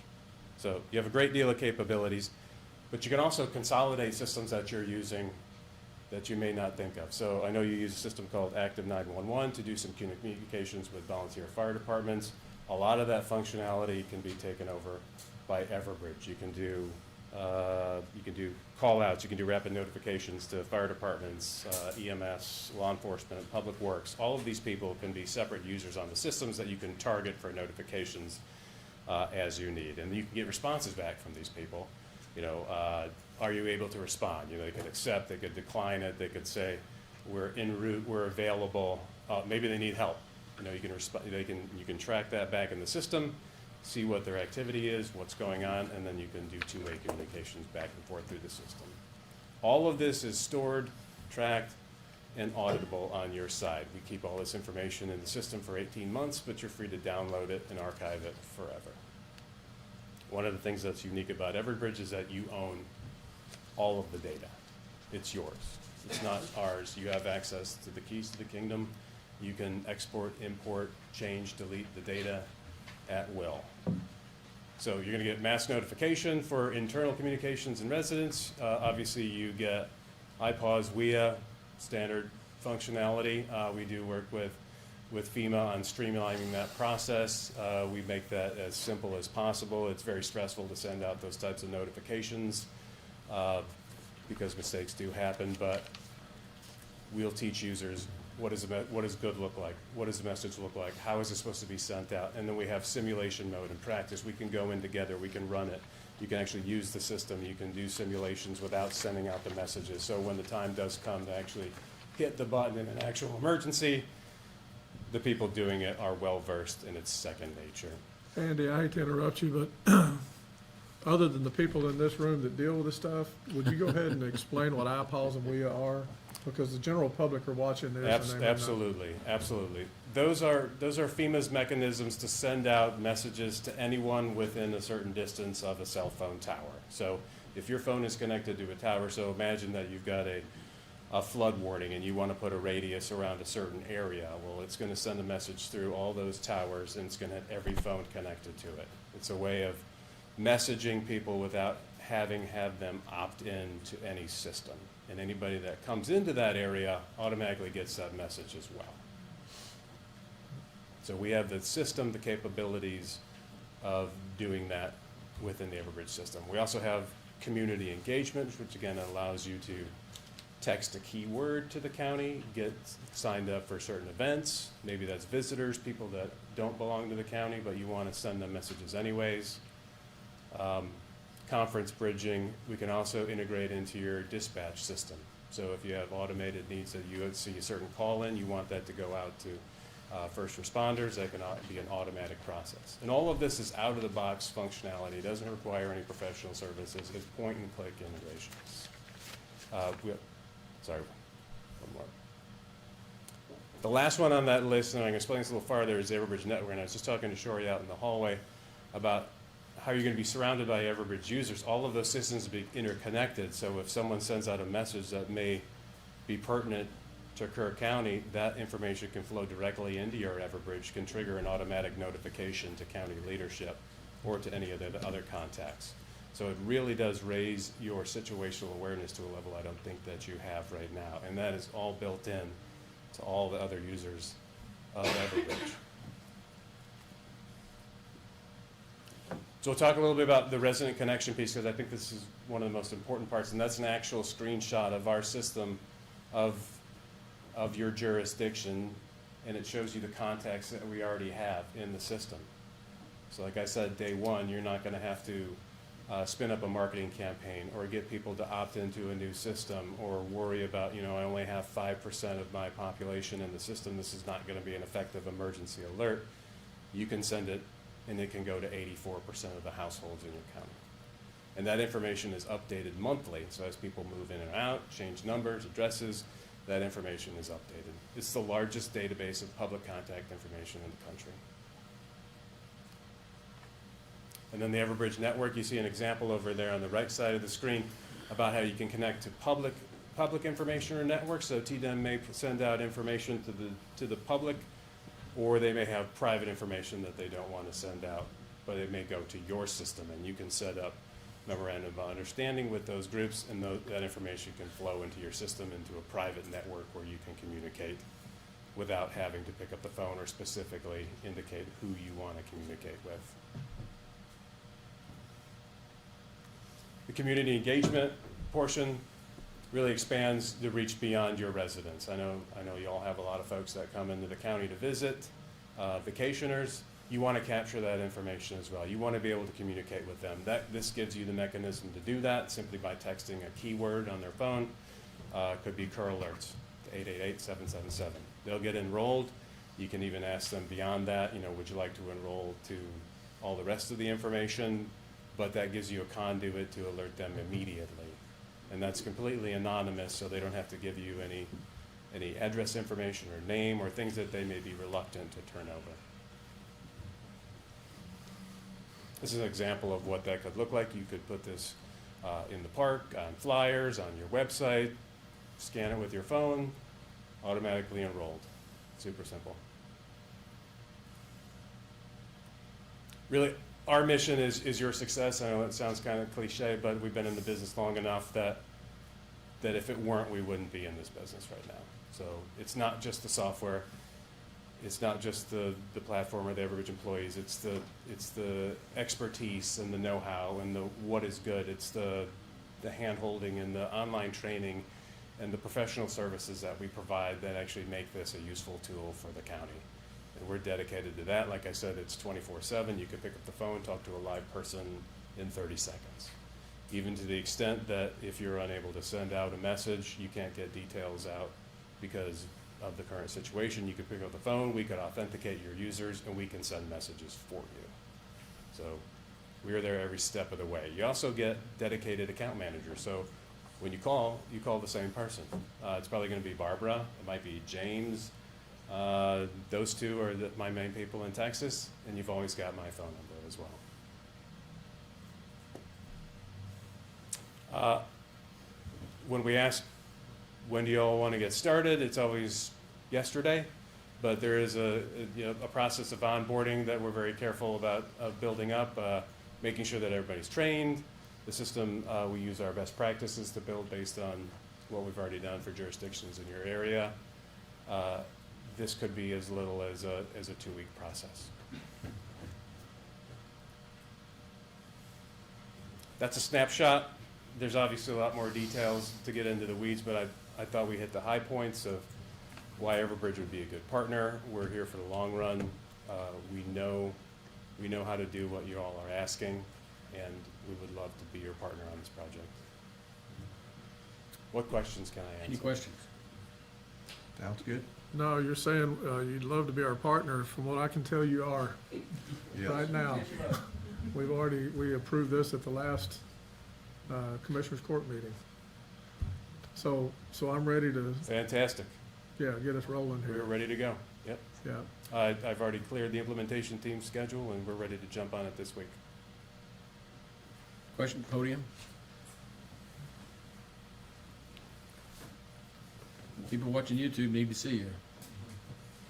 Susan Bell, Kerrville. I just want to make a comment that I lived in a county back in California that used this, and it was vital during the fires back in 2017. I still have it on my phone, so I still get alerts because my son's back there. And so anyway, between traffic issues and obviously natural disasters and things of that nature, I just think this is awesome. So this is just terrific, and I can tell you that very, very well received back in Napa County. So thank you, thank you. Thank you. Anything else for Mr. Morrison? Well, welcome. We look forward to the relationship.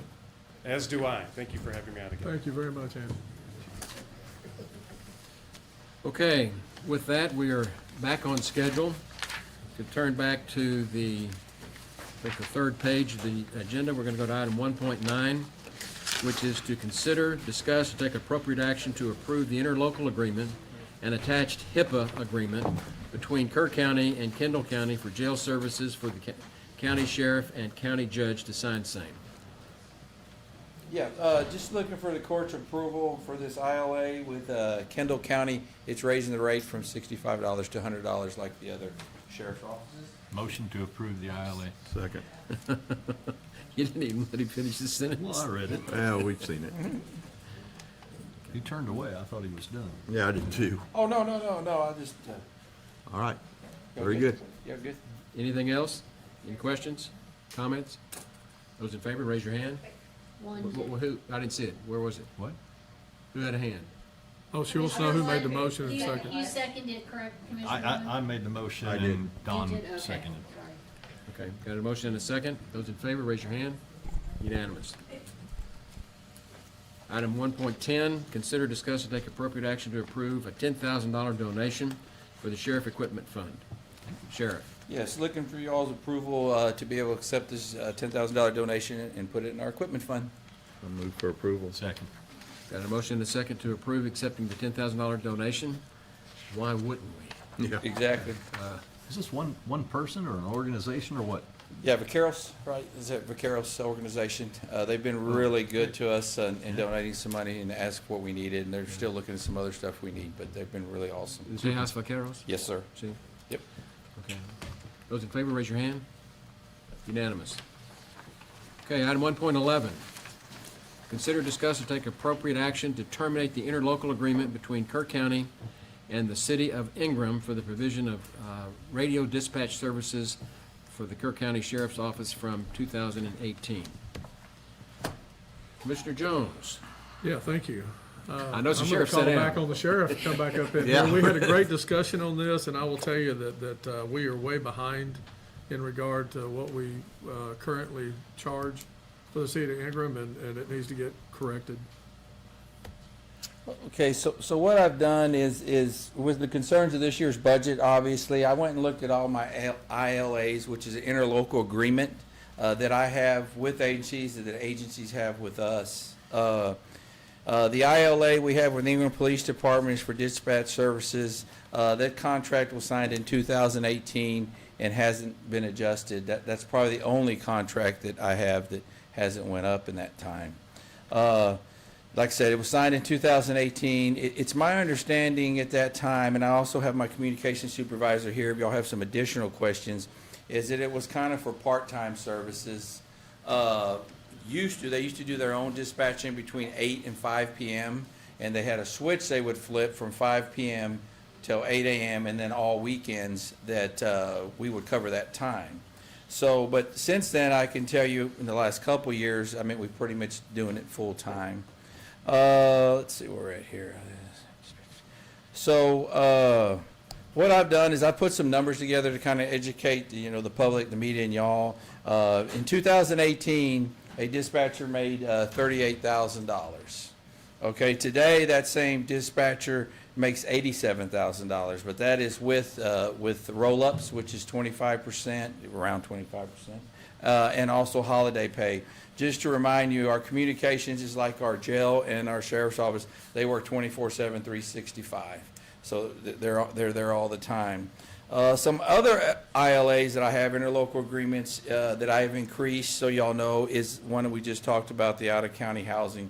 I've been in office for 6 years. When I started, it was $45 a day. Today, we're at $100 a day, which that's where we're at. Everything has went up to run that. Just to kind of remind the public, Kerr County employees have received in the last, since 2018, a 22% wage adjustment, anywhere from 0 to 5%. So that's also an increase I looked at. Some other ILAs I have with other places I just want to go over is like my maintenance contracts to give you a kind of idea of how everything's went up. One of them is Guardian Courthouse Security. That's our security here. Back in 2018, it was $27,700. Today, that same service in this current budget is $50,570, which is a 45% increase. My maintenance contract with Holt Caterpillar, you're probably, what am I doing dealing with Holt? We have 2 very large generators at the sheriff's office. That's kind of our lifeline during the freeze. And in any bad weather storms, we kind of lived off it for days. That kind of primarily does just what we need, essential stuff for the jail, mainly for the jail and sheriff's office. But those generators are still working, but they're getting old. But here's a kind of a staggering number. In 2018, that maintenance contract was $1,644. Today's budget, it's $11,600, which is a 504% increase. The budget y'all are going to be talking about this afternoon for my next one, it's $20,400. I didn't do the math on it. Why is that? The equipment is getting older, and they're going to have to do more and more work. The last one I want to talk about is my WellPath correctional care. Back in 18, it was $746,000. Today, it's $1,400,000, a 38% increase. I tried to give you some numbers to know what, everything goes up. We've been with that contract at $12,000. So kind of what I want to do is get y'all's opinion on this. I personally prefer not to put a number on this myself. Did have Captain Waldrop kind of do some different studies and look at, what is the right number. What I do want the public to know and the media is that this money doesn't go to the sheriff's office. I don't get 1 penny of it. It goes in the general fund. I don't want to say I don't care what it is, but I think we should get the right number for the services provided. That's something I'm looking at y'all and leaning to y'all for some input on it. I'm open for any questions. Sheriff, it sounds like it's long overdue, and Ingram's been getting an incredible discount for several years now, and we just got to adjust. Yes, sir, and kind of looking for y'all's guidance on that. Like I said, Captain Waldrop has done some numbers. I mean, what is the number? I mean, I agree we need to make an adjustment here. I guess I'm a little concerned that we're going to potentially take action to terminate the ILA. So where does that leave Well, Ingram? we're What working with the happens if we were county to attorney, terminate? is our understanding, to give that notice, and we'd send them a letter. Also, discuss with them future services and prices. And I'm open-minded to that. Like I said, the key is going to be what is going to be the number. Yeah, no, I got you, and Heather's been very helpful with this I don't think matter. we just want to pull the rug out from under them completely. So is there a period of time where it stays in effect? Well, you send a notification of termination. What, is it 30 days? That's what I'm asking. Yeah, 30-day notification. Yeah, it's right in front of the contract, 30 days notice. I'd be happy to listen to anything you may want to do. Heather, you were fixing that? It's 30 days. Okay. And no, we don't absolutely want to just cut off their services, but I think we need to come to the table and talk about this. It's time they get arm's length. Yes, sir. It's past time. And did Jason Waldrop have some suggestions, or? You mind, Jason? I mean, he does a really good. Throw numbers out there, I can throw a number out Well, there. Yeah, that's I what mean, I was he, looking at. he did a really good study of this, because like I said, what is the right number? What is fair? I think one dispatcher's salary myself, but.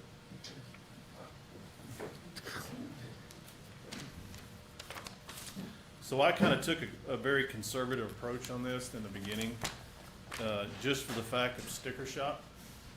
I think we were neglectful since that time of this should have been reevaluated every year. It should be a yearly contract based on the increase of all the systems and employee salaries and roll-ups and benefits.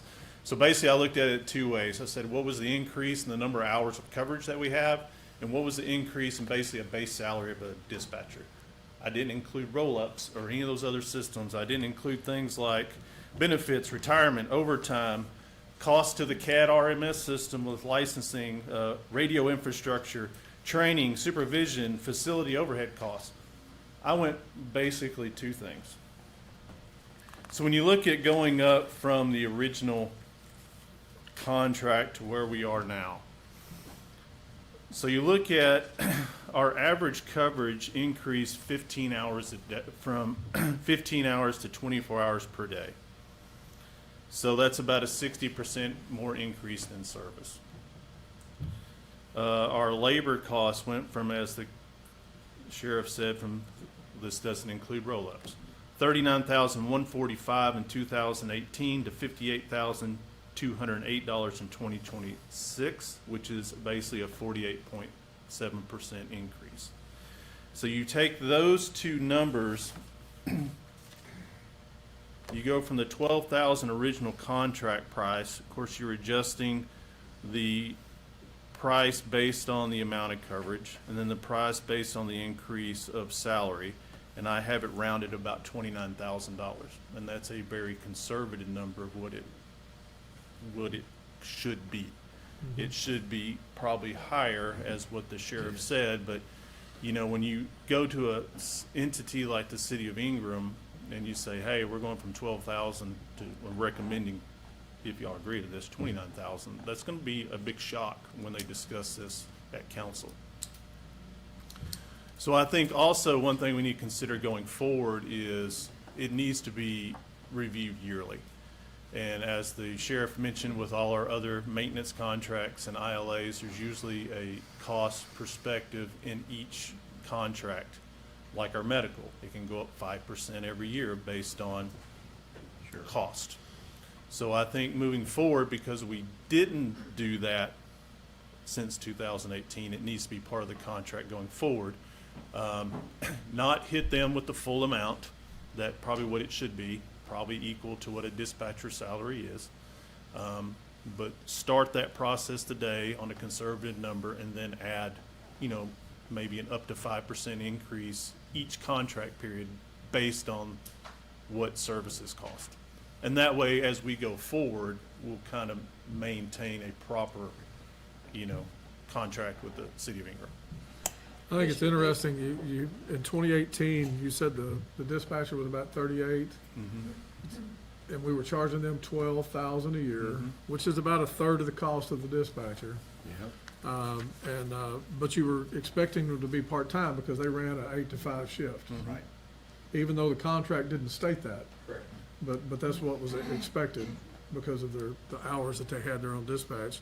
And so right now, today is 87,000, and interestingly enough, a third of that would be $29,000. I didn't have to run all your numbers to do that, but very good job.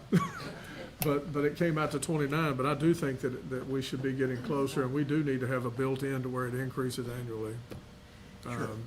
Because we're never going to recoup what it costs for us to fill in completely for them, when they do have the ability to actually have a dispatch. And so for us to do it for this, I think is a heck of a bargain. Commissioner Pace, as I understand your concern about kind of pulling the rug out from under them here if we terminate the contract today, or if the court terminates the contract today. But this gives us an opportunity to give them notice of the termination in advance so that they can start talking about it. And we can send them a letter indicating that the court wants to terminate the agreement and an offer of continuing to provide the services at the $29,000 that is recommended if that's what y'all choose. But it also gives us an opportunity to redraft the contract so that it can include the specific hours of service. It can include an annual review and increase as appropriate for the cost to the county. I agree with that. And to your point a little bit more, Jason, you were the sheriff, either one. If they didn't like that, they could negotiate with the city as well, couldn't they? They could. Well, they've got options. They've got 3 options. They do. They can stay with us at a renegotiated contract. They can contact the city, or they can provide their own services. And the 29,000 would be less than a dispatcher, so, I mean, that sounds like a pretty good deal. What percentage of calls go for Ingram? Do you have that figure? I don't know what happened, Amanda. I don't think we have that today. Kind of a curveball to throw at you, but I- just kind of curious. I Volume, mean, traffic? I think the sheriff might agree with, just on just the daily observation with kind of the programs that Ingram's running right now, we're seeing a little bit more increase on patrol calls. They are increasing their staff. I know they added another person the other day. They do have an opening for another person. I think with some of the involvement in the programs that they're involved in right now, I mean, I think just that basic dispatch communication between officer and dispatcher probably has increased over the years. When you gotta look, of course, the other thing, we get into all the other issues that we've dealt with Ingram also, so. But as far as the dispatcher, I'd say you hear a little bit more volume or that contact between dispatcher and officer. So your recommendation before you take it back is 29,000 a year with a 5% increase Yes, that would annually? be mine, because that would be just basically a real conservative number. We're leaving out a lot of additional costs. Sure it is. Sure To we what will. it actually costs to run Starting communications. point, though. It's a starting point, And it doesn't even include the historical costs that we've been put in Yes. charge of Right. all this. yes.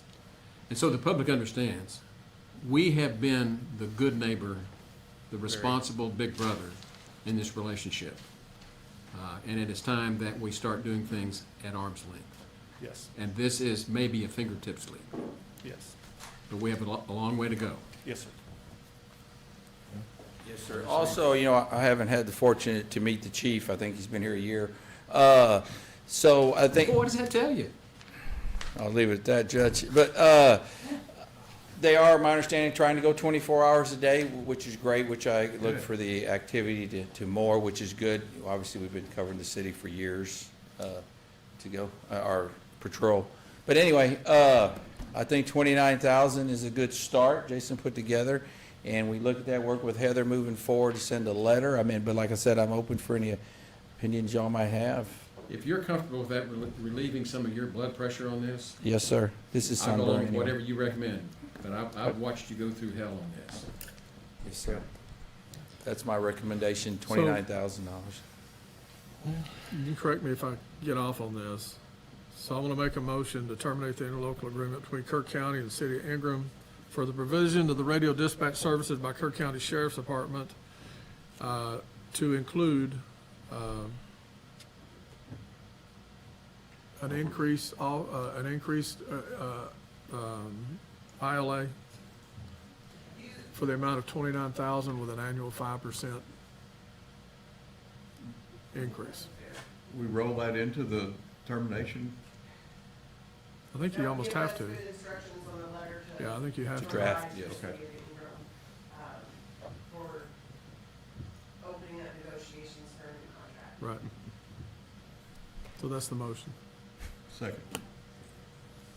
Got a motion and a second to terminate and offer certain terms to renew, as Correct. presented. It's a very interesting contract negotiation strategy. I mean, you're not given a lot of choice. I think they'll be foolish not to take it. My only disappointment We've got is no choice for years. the dialogue. We probably should have at least had a conversation with them prior to this discussion today. Okay. It's on the agenda. I mean, we tried to get them here before. Okay. Yeah, no That's it. idea. The judge knows. Any other discussion? Those in favor, raise your hand. Unanimous. Thank you. Thank you, Sheriff. Okay. That was item 1.11. We're going to pass on item 1.12. And we're going to move down to item 1.15, which is to consider, discuss, and take appropriate action to add Noel Putnam to the War Memorial Subcommittee. Ms. Sanchez. Good morning. I just would like to amend our War Subcommittee, Memorial Subcommittee, to add Noel to that. I move for approval. Second. Got a motion and a second to include Noel Putnam to the War Memorial Subcommittee as presented. Any discussion? Those in favor, raise your hand. Unanimous. Should we ask if she's willing? No. No. I cleared with her first, I Don't muddy the promise. I water. did ask. Okay. No. I talked to her enough I to know. withdraw my She's statement. She's okay. She's okay with it. Item 1.16, consider, discuss, and take appropriate action to appoint the following individuals to serve as a committee to explore the feasibility of establishing a Texas State Veterans Home in Kerr County, including reaching requirements, engaging with appropriate state and local agencies, to include Commissioner Jeff Holt, Michael Cruz, is it Jonesy? Jonice. Jonice Wright, Gary Noller, Jeff Harris, Mark Del Toro, Mike Laricella, and Belinda Perneda, and Noel Putnam. I have a little bit of an amendment to this. We're going to remove Belinda Perneda, and we're going to add Michael Oates and Ryan Halley. Michael Oates, Yes, sir. And Ryan Halley, Halley.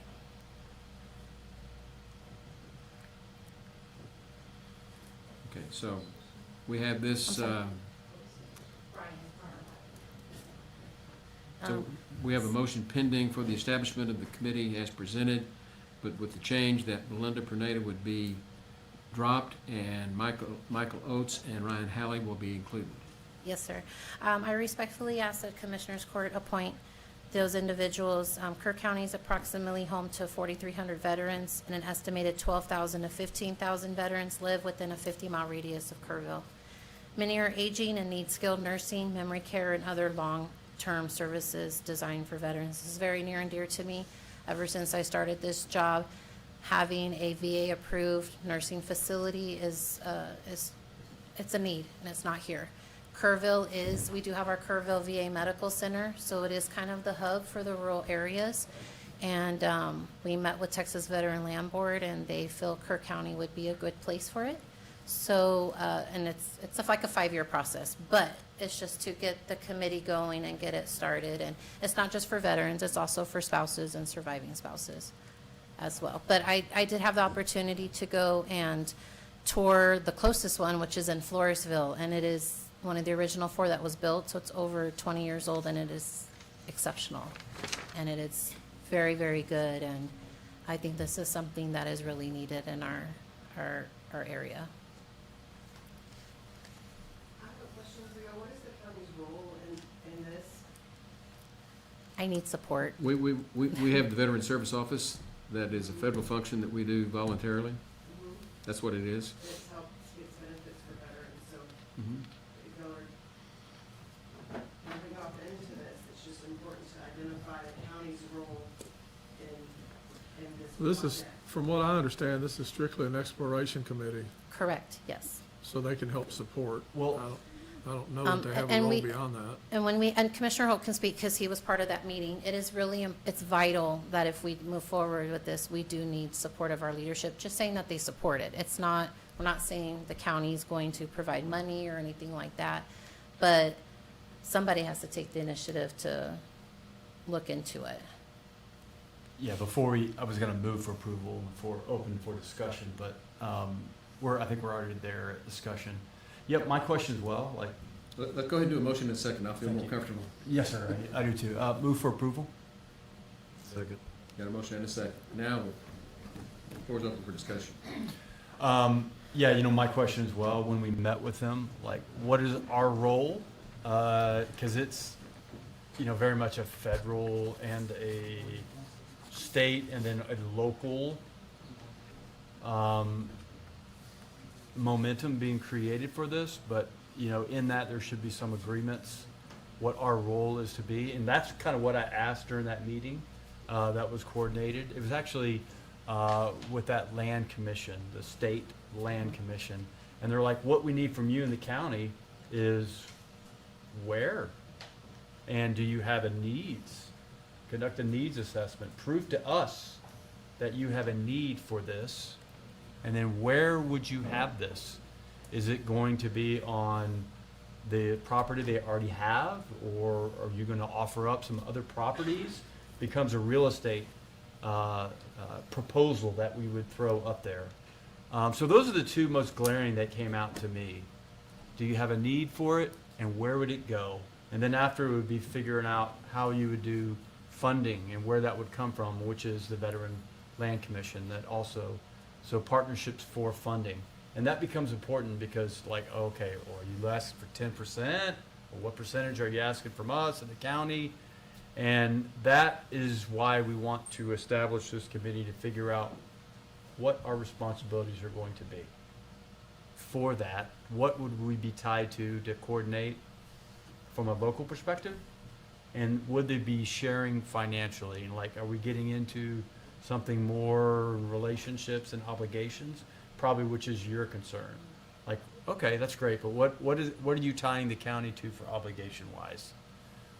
Only a committee, I think, with this kind of people involved to look at it would discover some of those facts. We're not obligating anything right now. We're just in the discovery mode. And I think it takes a committee like this. And I'm confident with the people that are on it. And in fact, you should know the two new guys that are added on there, I know pretty well. One's a retired lieutenant general, that's Mike Oates, who's local. And his wife is also very involved with our history commission as well. And then Ryan Halley is a retired senior enlisted that lives here locally that I know pretty much as well. So all these folks are coming in this with open eyes and that are very considerate about what our obligations would be. In fact, I am as well.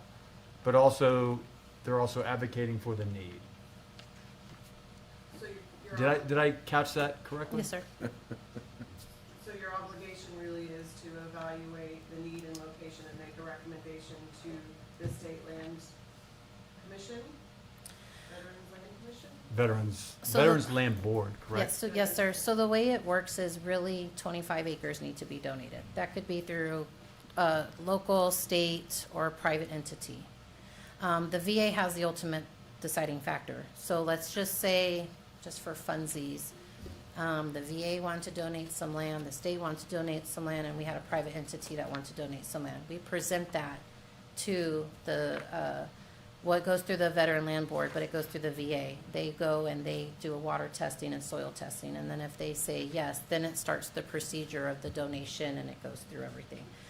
This is not a quick process. This is at least 5 years. So for us, it's really, there's a need for it. The closest veteran state home is Floresville. The next one is Big Spring. And there's 9, I'm sorry, I think there's 10 now in the state of Texas. And so the thing that we have here is we do have a VA-approved community living center, but it's at capacity. So the next place for them to go would be Hilltop. That's usually at capacity. There's really no other VA-approved facility but take them to Bernie or San Antonio. Well, we have a lot of elderlies that refuse to go because they do not drive on the highway. We have families who live out of state that will not send them because then how can they check on them? It's just a concern. And so for us, ever since I've taken this position, that is our main issue. How can we get a veteran into a nursing home? How can we get a veteran into a nurse? It's just limited here. So it's just to see, we're not asking for the county to donate any funds or anything like that, but when we did have the meeting, they said it's very important to have support of your leadership. So are those new apartments being built at the VA, or are those for the housing as well? Because there's brand-new apartments being constructed So that's today. completely different. So a veteran state home is nursing home. It's a nursing home facility. The apartments that are being built so the first Freedom's Path is specifically for low income, and the majority is veterans and some surviving spouses who live there. This other apartment complex is going to have a little bit of a higher income limit, but it's not, this is specifically for nursing home care. So if they need to go to a nursing home or a memory care facility, and that's where they will be living. I just have one question. Yes, sir. With your knowledge and experience and obvious passion for this, why aren't you part of the committee? Oh, I am. I'm sorry. She's a- Jenna Sanchez and Chase Alsop as well. I'm so sorry for not, I just assumed that was a given. But yes, we'll be part of the committee. Yeah, no, it's not on here, so that's, Well, they're more the facilitators. I think she ought to be part of the You got, committee. you got somebody. that wants I to speak. apologize. Yes, we'll be part of that as well. You've got somebody wanting to speak on this. Come to the podium.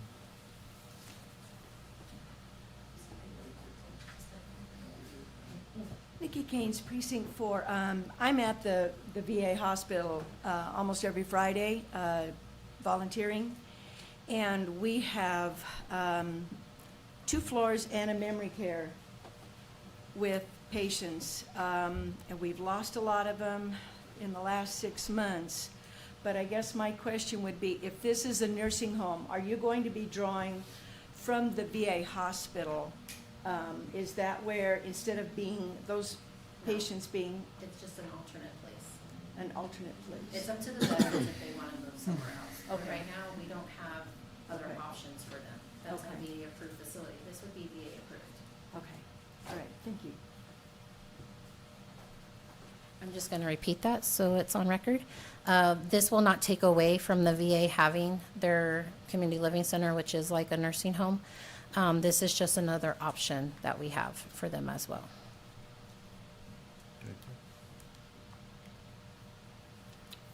All right, I think we moved for approval. We had a second. Now we have to, You gonna amend your motion to include Yeah. Jenna Sanchez? Thank you. thank you. I'm going to consider, discuss, take appropriate action to appoint, I'm going to read the whole thing, following individuals to serve as a committee to explore feasibility of establishing a Texas State Veterans Home in Kerr County, including researching requirements, engaging with appropriate state and local agencies. Commissioner Jeff Holt, Michael Cruz, Janisa Wright, Gary Noller, Jeff Harris, Mark Del Toro, Mike Lorenzella, Ryan Halley, Mike Oates, Noel Putnam, Jenna Sanchez, and Chase Putnam. Also, right? Yes, sir. That's the amended version, and I That second is the, okay. All right, we move for approval, and we got a second. Thank you. Those in favor, raise your hand. There are those in this room that remember when I first took office, about a decade ago, almost. My first year, I went through and broke out the duties that the county has to provide and the ones that we choose to provide voluntarily. And this is one that we choose to provide voluntarily. The pushback from the veterans was enormous. I was almost lynched going to the parking lot on that one. But these are generally federal functions. But we've done a very good job of taking care of our own. So, I didn't want to stand next to you in those days. well, you remember that. Mike did a shot, wayward shot. Well, we've had, we know, I know. what we do for animal control is far beyond what our constitutional mandate is, what we do for veterans, what we do for volunteer fire departments. These are all things that are critical to the operation of a county, but we're not mandated to do it. So that's all I'm clarifying. Sure. Those in favor, raise your hand. Okay. No, good. Good job. Thanks. Motion carries. Last one for me. Next item on the agenda is item 1.17, consider, discuss, and take appropriate action to accept a donation of $275 from the Heart of Cards to the Kerr County Veterans Service Office. Ms. Hutchins. So when we had our table card game tournament, that was how much money that they raised and decided to donate to our office. Move for approval. Second. Got a motion and a second to approve accepting the donation from the Heart of Cards organization as presented. Any discussion? Those in favor, raise your hand. Unanimous. Says we're ready for our 10 o'clock break on my deal. Yeah, well. Thank we- you. We got past that one. So we'll go down to item 1.19, which is to consider, discuss, and take appropriate action to accept a recommendation from the Selection Review Committee for a company to perform real estate brokerage services for Kerr County. RFQs were opened on June 22nd, 2026. Commissioner Jones. You want me to present this, or do you want, Bob, do you want to do it? Either way, we met, the committee met, it was myself, Heather, Bob, and we reviewed all of the well, we're gonna make a recommendation for Pablo Brinkman at Brinkman Preferred Properties. Second. We've got a motion and a second to appoint Pablo Brinkman to serve as the real estate brokerage for Kerr County in any of these transactions. Any discussion? Those in favor, raise your hand. Unanimous. Item 1.20. This is to consider, discuss, and take appropriate action to accept the recommendation from the Selection Review Committee for the part-time fire marshal contract. RFQs were opened on June 22nd. Ms. Putnam. The Selection Review Committee met last week. It was myself, Sylvia Zapata, and we ended up having Commissioner Paces on the committee. He served as his alternate position. And it's our recommendation to, for Juan Cordova. Sorry, what's the name? Juan Cordova? Juan Cardona. He is currently a deputy fire marshal for code enforcement and plan review in Kendall County. He does have quite a bit of experience and the appropriate licensing and stellar reference reviews. I'll move for approval that we award the contract to Juan Cardona for the fire marshal. Second. We have a motion and a second to approve Juan Cardona as the part-time fire marshal as presented. Any discussion? Those in favor, raise your hand. Unanimous. Item 1.21, consider, discuss, and take appropriate action to set the compensation and assign a liaison for the part-time fire marshal. Yeah, and now that we have an approved position and we have the right person, I guess we need to decide. We'll do that in executive session? Will do. Okay. Okay. Is So that, we'll is that push that. appropriate to do executive session? I'm sorry, what did you just? Oh, setting the compensation for our part-time fire marshal. And you wanted to do it in an executive session to discuss personnel? It does, because it also has to assign the liaison and those types of things. Yeah. We can discuss those personnel items in executive session, and we can take action on it after. Okay, Thank you. no problem. Okay. And I have a speaker's request here from Susan Bell on this item. I know she's not in the courtroom right now, but when we go to executive session, I'll remind you of this. Well, she may not be here if she's. Right. Oh, okay. So we'll move that to executive session. That takes us to item 1.22, consider, discuss, and take appropriate action to approve the order designating the judge pro tem in the absence of the county judge and rescind court order number 25924. This has come to my attention that we need to get this clarified. Our mayor pro tem, the county judge pro tem has traditionally been the senior member of the court, and for presiding over public meetings, that they've exercised the discretion to appoint someone to chair that meeting. But it's not absolute. Well, and so we're making this now part of our policies and procedures.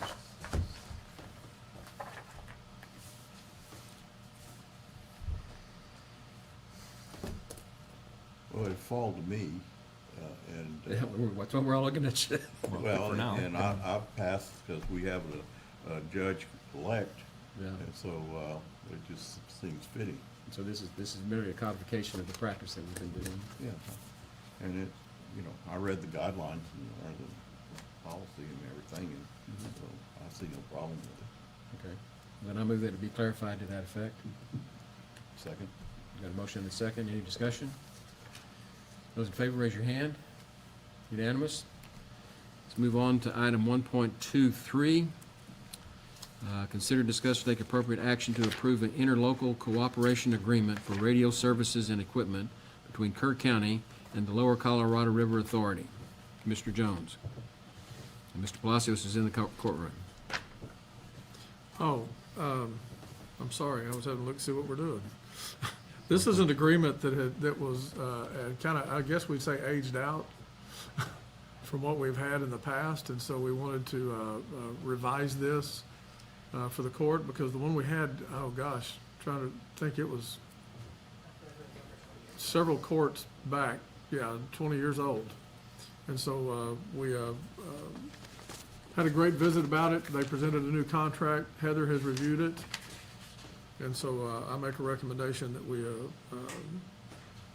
update our interlocal agreement, cooperation agreement. Second. Got a motion and a second. Any discussion? Mr. Palacio, would you like to address the court? Guess not. Then those in favor, raise your hand. Unanimous. Thank you. Thank you for being here. I appreciate you. Okay. Then the next item we have is 1.24, which is to consider, discuss, take appropriate action to approve the service addendum to the interlocal cooperation agreement for radio services and equipment between Kerr County and the LCRA. This is just implementing the agreement, right? Yes, it is. That's it. Move for approval. Second. Got a motion and a second to approve the actual interlocal agreement as presented. Yeah, you need to also know that this new interlocal agreement now offers us an opportunity now that, should we try to incentivize having different companies to be able to be on these towers, along with helps our sheriff's department be able to get better accessibility out in West Kerr County, different areas. This is what we were doing to try to enhance that. Get this agreement to where we have a right to be on those towers to some degree. So you'll see this play out well in the future. Okay, any other discussion? Those in favor, raise your hand. Unanimous. Okay, moving down to 1.26, a discussion, not an action item, but a discussion to clarify the interim status of the Kerr Area Rural Fire Association, CARFA, liaison position.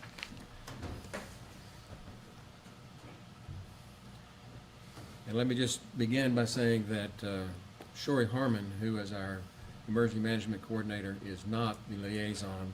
He's not a commissioner, and he's not the liaison with CARFA.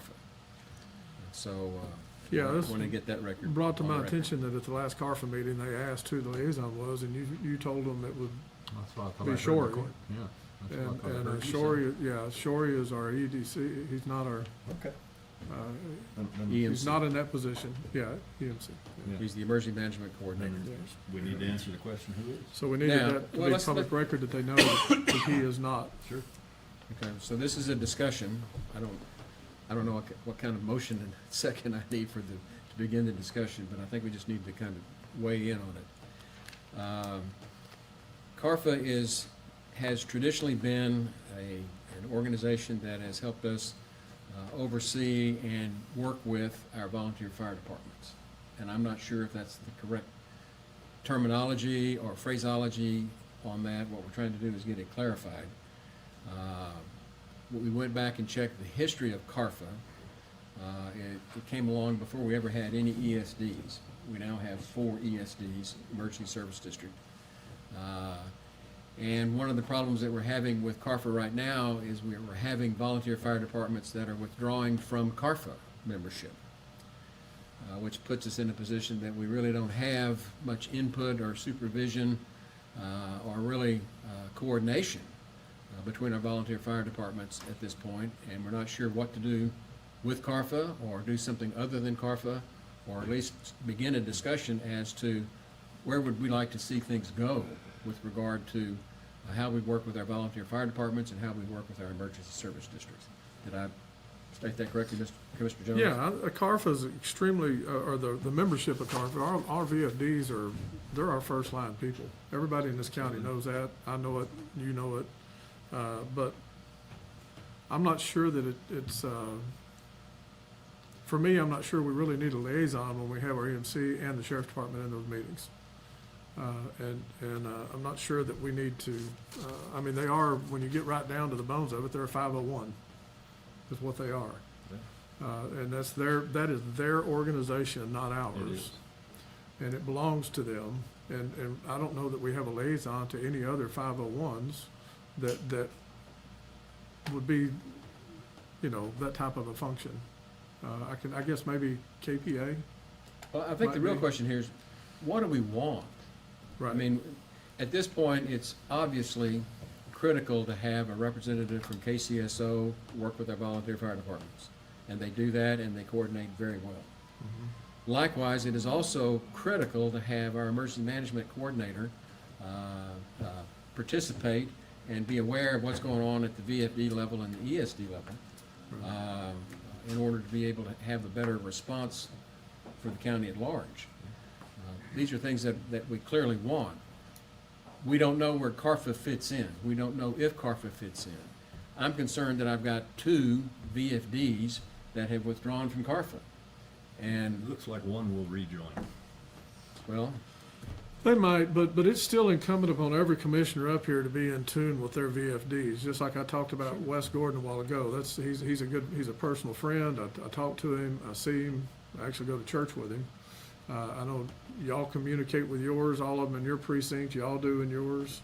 I'm not sure that it's the same animal, and that's reason to have one person from this court reporting back, Right. I think is kind of redundant. Yeah, and Judge, you remember back, you and I were, when you and I came aboard, there wasn't a liaison for them.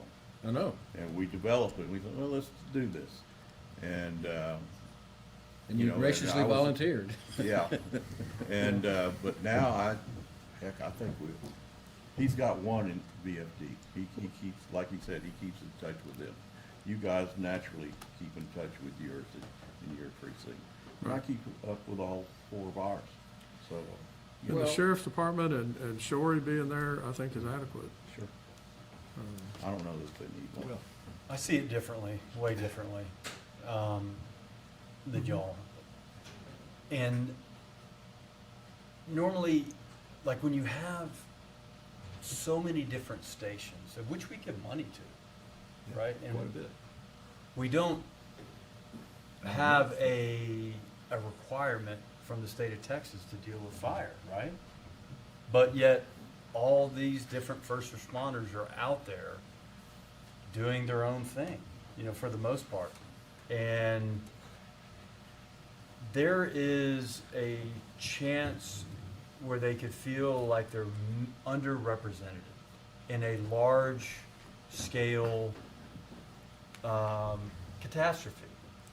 It's 4th of July last year. One of the hardest things that I personally did during that was try to be a representative for our different departments. And I say mine within 3 is Comfort. Oh, that's Kendall County. Sorry, guys. A lot of the East County folks deal with the city of Comfort, right? Just it is what it is. And then Centerpoint. So during and that vice versa. last 4th of July, there was a lot of liaison, you know, that I found a role that I did within a larger EOC that stood up.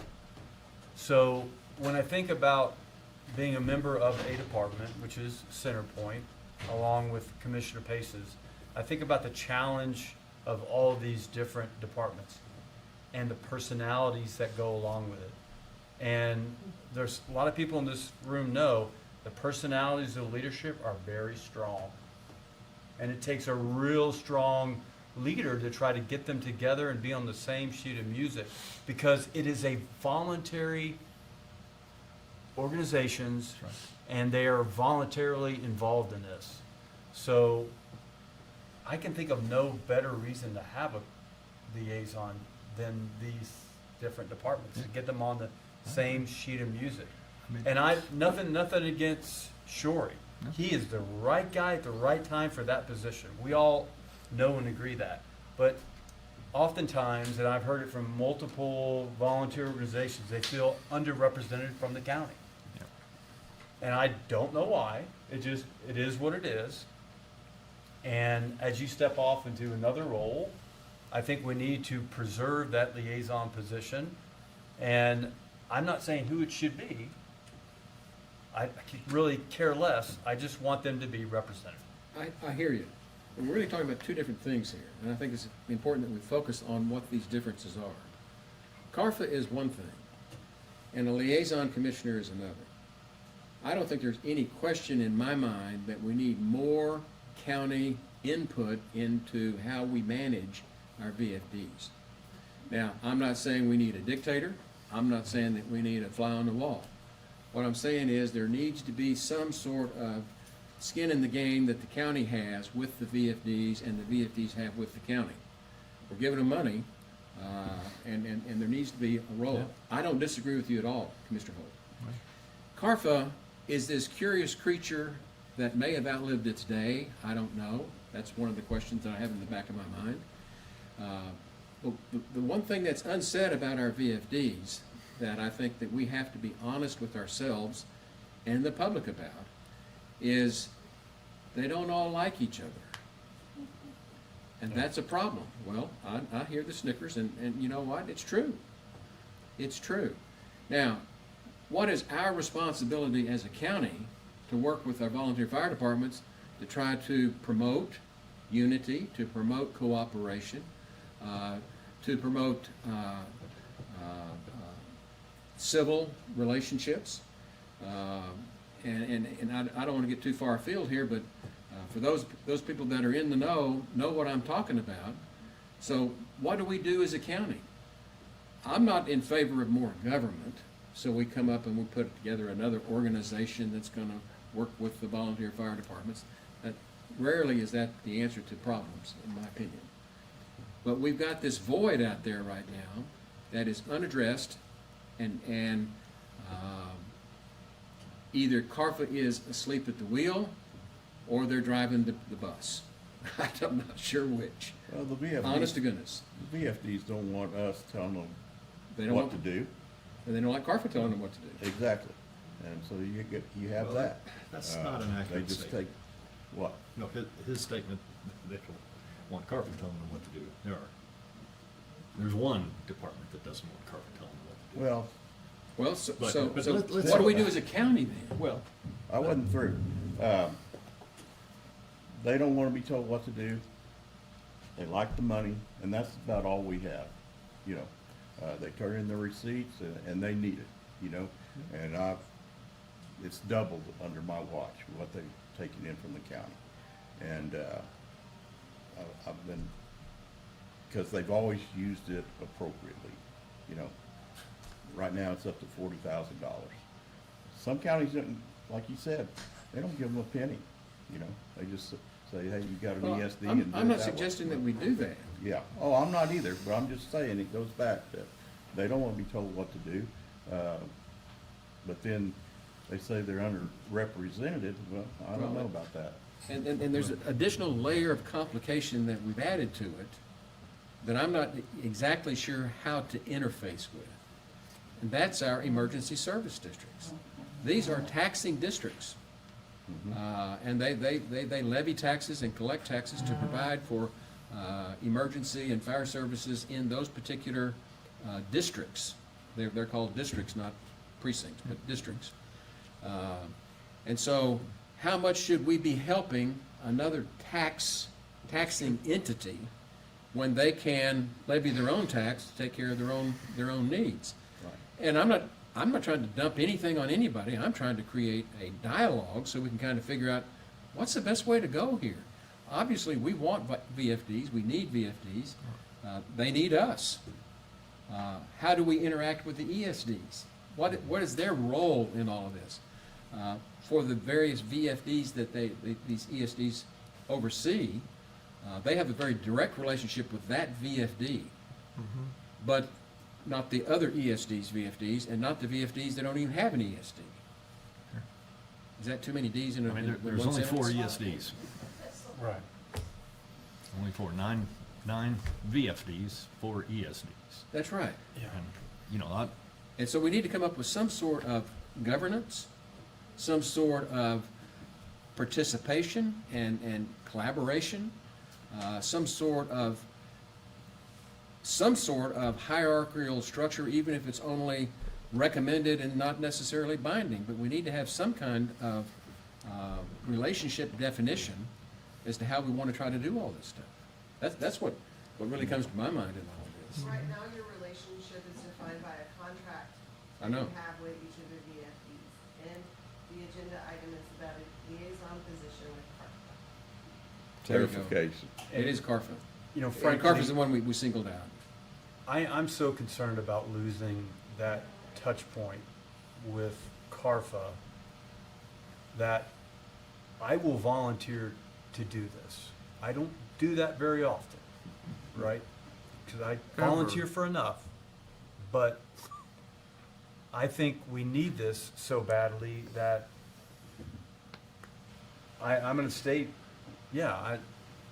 as we figure out if we want to do this or not, here's what we're really missing. How many volunteers are in Turtle Creek? How many calls have they done? What have they done? How many volunteers are in Comfort? And how does that work financially? How many volunteers are with Divide? And what do they do? What is their scope? What is their precinct? What ESD are they involved? I don't really know. And that's, Well, as then a let me commissioner, cut. I should, because they're not doing annual or timely reportings, right? I get that because we get reports from JPs, we get that reports from the sheriffs, we get that from other agencies, but if you're gonna ask what are each of those departments doing, are they coming here to report? They're not. So let me interject We don't ask something them. here. They're When not you're talking required, but about, that's why I think we need that position, that exactly. they, proves Keep my it point. on agenda item. they I still won't appreciate be that. required, and here's the problem that you run into with a liaison out there without some type of a contractual agreement, is I will never sit in another meeting with CARFA when they disrespect the liaison the way I saw that man disrespected, I heard. and not have any recourse. There has to be a recourse to that. And so the current liaison, the way it's established right now, is no good. Doesn't work. And that's why I'm saying, I'm willing to step up. But and you fill that volunteering role. for it's great, but you're just another sacrificial lamb if they decide to treat you like that, right? Will they? I don't know. No, they won't. Given We don't know. time, you've got 9 different I strong doubt it. personalities out there, they might. I doubt they will. So, I mean, because this man's been a warrior for them. I know. Time out. I'd like to have a say before we move Okay, on. what do you have to say, Rich? Look, the CARFA organization, they're their own organization based on their membership. This is mutual aid. What people fail to understand, the importance of CARFA is getting VFDs to work together because they all have a mutual aid agreement with each other. So when there's a fire that's too big in Ingram, you know, Mountain Home's gonna show up, Centerpoint's gonna show up, whatever the need is. If they ask for help, they'll be there. And so CARFA also sets up training exercises, so we learn how to work together. You know, our VFDs are the emergency backbone. I mean, the sheriff's office is great, they have their role, and we rely on them. I can't say enough good things about the sheriff's office, but I'll say a heck of a lot more good things about all the volunteers who sacrifice so much of their time, risk their health, I mean, and to keep the community safe. That's never come in And to question. think that we don't respect that and Nobody has ever value said it. that yet. Can I finish? Sure, go Well, ahead. then don't interrupt. Go ahead. Again, it's just they are the background, or the backbone rather, for our emergency response. And as important as they are, the fact that the county does provide funding for them. You know, and a good example though is that, well, nobody told them that they should submit a request for additional budget funds this year because they didn't have a liaison officer. Well, you didn't the year before, that they didn't get anything. But they When got you were it. the liaison. Yes, sir.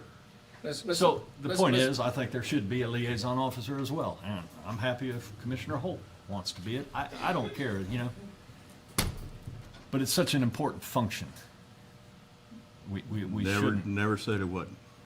As far as the volunteers. I want to get control of this discussion back for the You got court it. as a whole, okay? My county attorney keeps looking at me, as she does, is wont to do, as they say, because we are off agenda item. This is a much more multifaceted problem than just CARFA. CARFA is an issue, but I will tell you that as the county judge, when I've got two of my VFDs that are pulling out of CARFA, and I don't have mutual aid assurances, I get scared to death. Okay? And so we've got to find some way to get back on the agenda item, which was CARFA. And CARFA is the first thing that we have to address, I think, to figure out what kind of relationship we want to have. We're not going to decide that today, just like we're not going to decide budget today, but I'll get to it in a minute.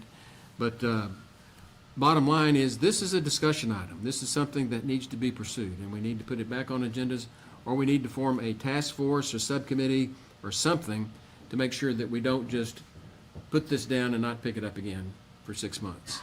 We need to get it all worked out.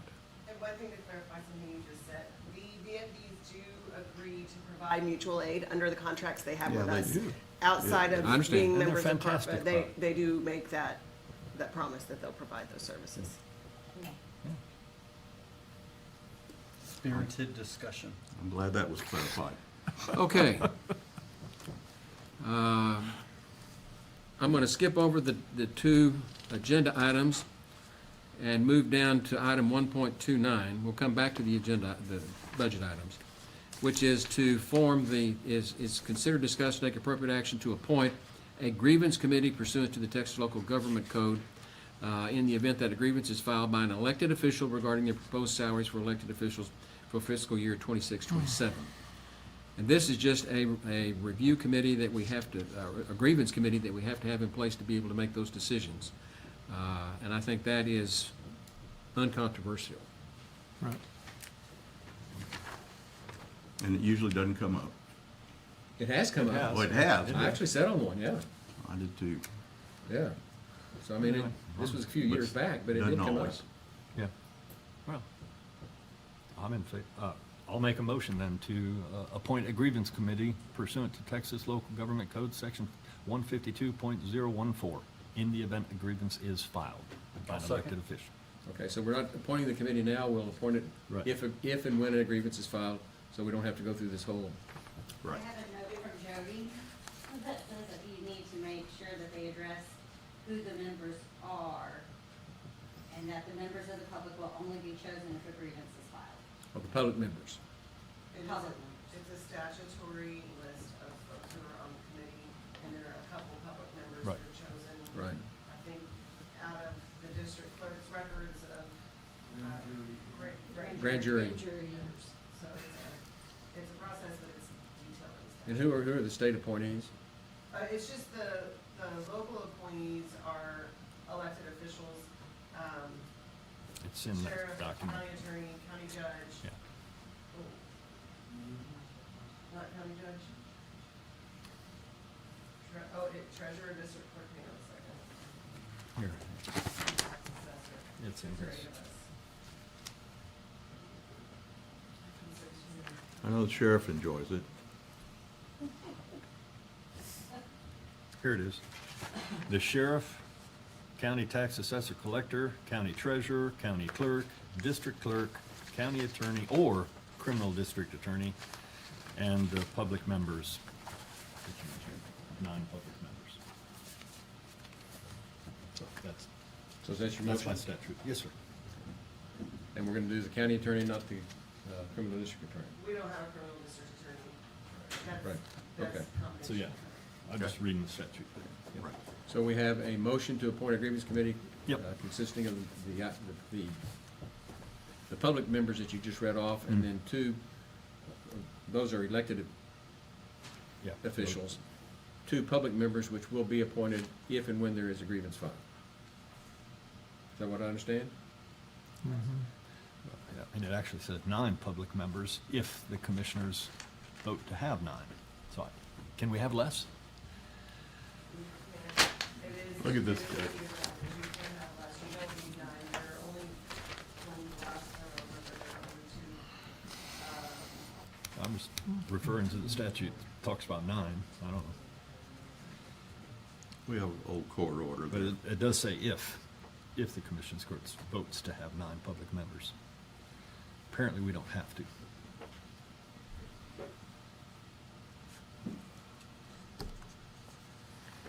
Well, historically, what we've done is the committee will consist of 6 elected officials: sheriff, county tax assessor collector, county treasurer, county clerk, district clerk, county attorney, and 3 public members to be chosen by the grand jury pool.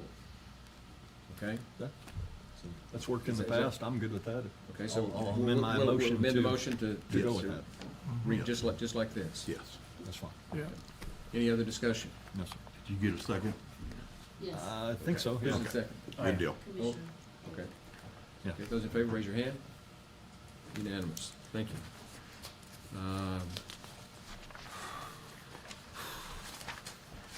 The reason I'm skipping over the budget, we've got a budget workshop at 2, and I'm going to recess rather than adjourn.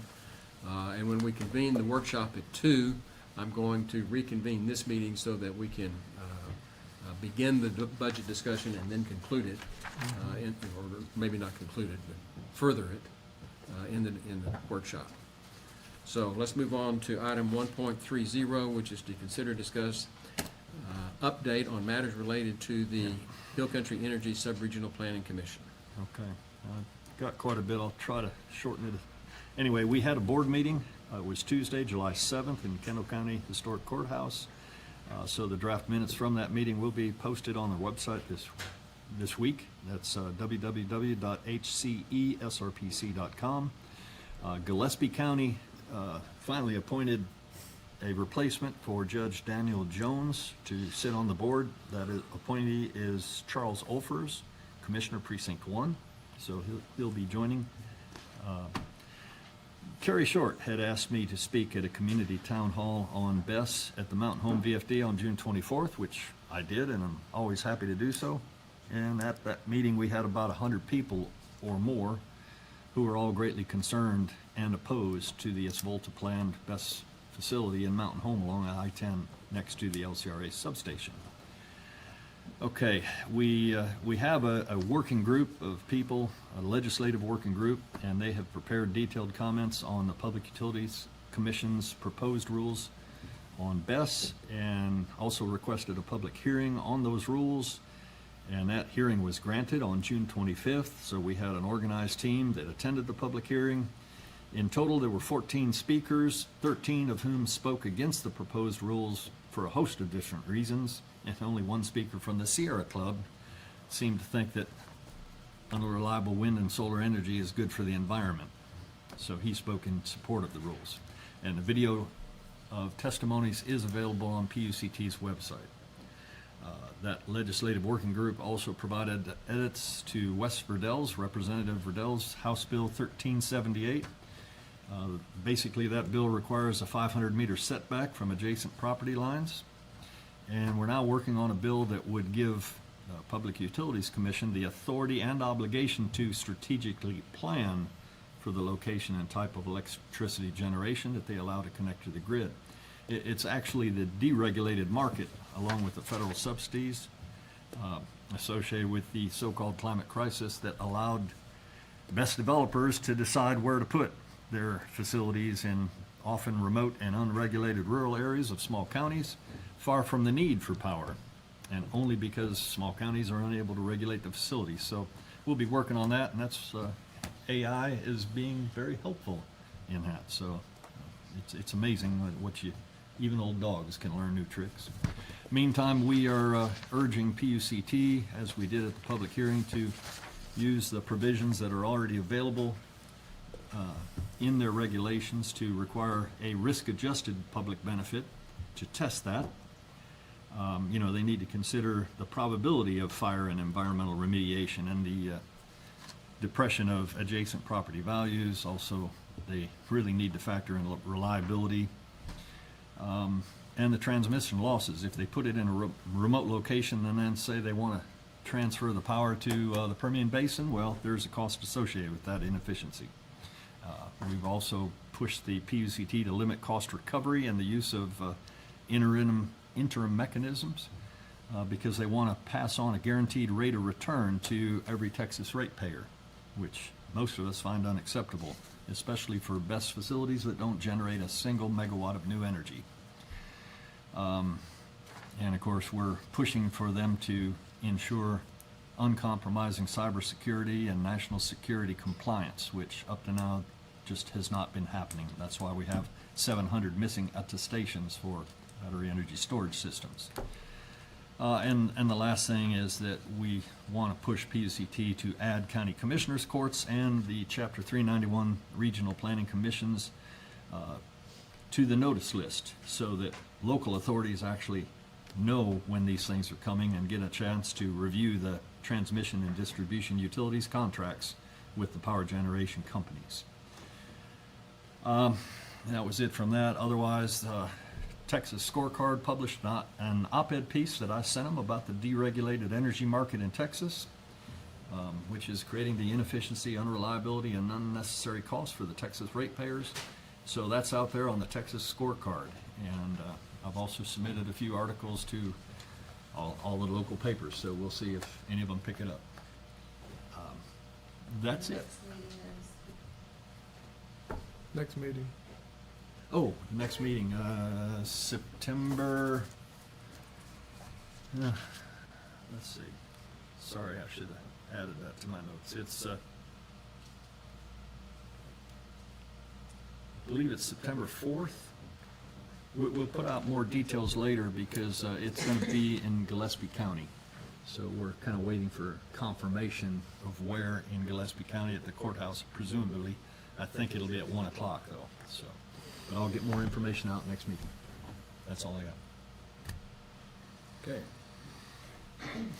Moving on to item 1.31, consider, discuss, take appropriate action to accept juror donations to the Kerr County Veterans Service Office totaling $100 for the third quarter. Ms. Holden. This is just what I've been doing every quarter, bringing in the donations for you to accept that were donated by jurors.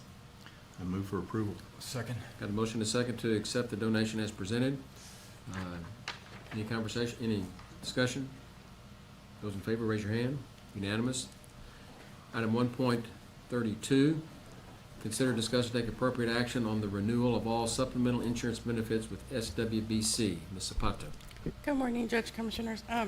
It's our renewal, open enrollment's upon us, and so this is just our renewal of our supplemental stuff. Nothing's changed. We had rate passes from the insurance company, so nothing has changed. I move for approval. Second. Got a motion and a second to approve the renewal of the supplemental insurance benefits with SWBC as presented. Any discussion? Those in favor, raise your hand. Unanimous. 1.33, consider, discuss, take appropriate action to authorize the county judge to certify and sign assurances for Kerr County to apply for grant number 1469570, Department of Justice FY 2026, Bridging Immigration-Related Deficits Experience Nationwide Program. Captain Gage. We're just looking for the court's approval for the judge to go ahead, for us, number one, to apply for this grant, and two, for him to sign any kind of certification or assurances that go along with the grant. Those assurances and certifications are just a standard deal that asks, basically saying that if we don't abide by any of the guidelines on the normal grant process, then the county could be, under auditing, could be held liable for any of that type of stuff.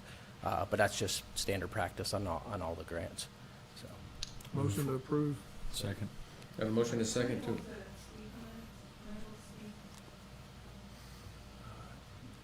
Sign up, right?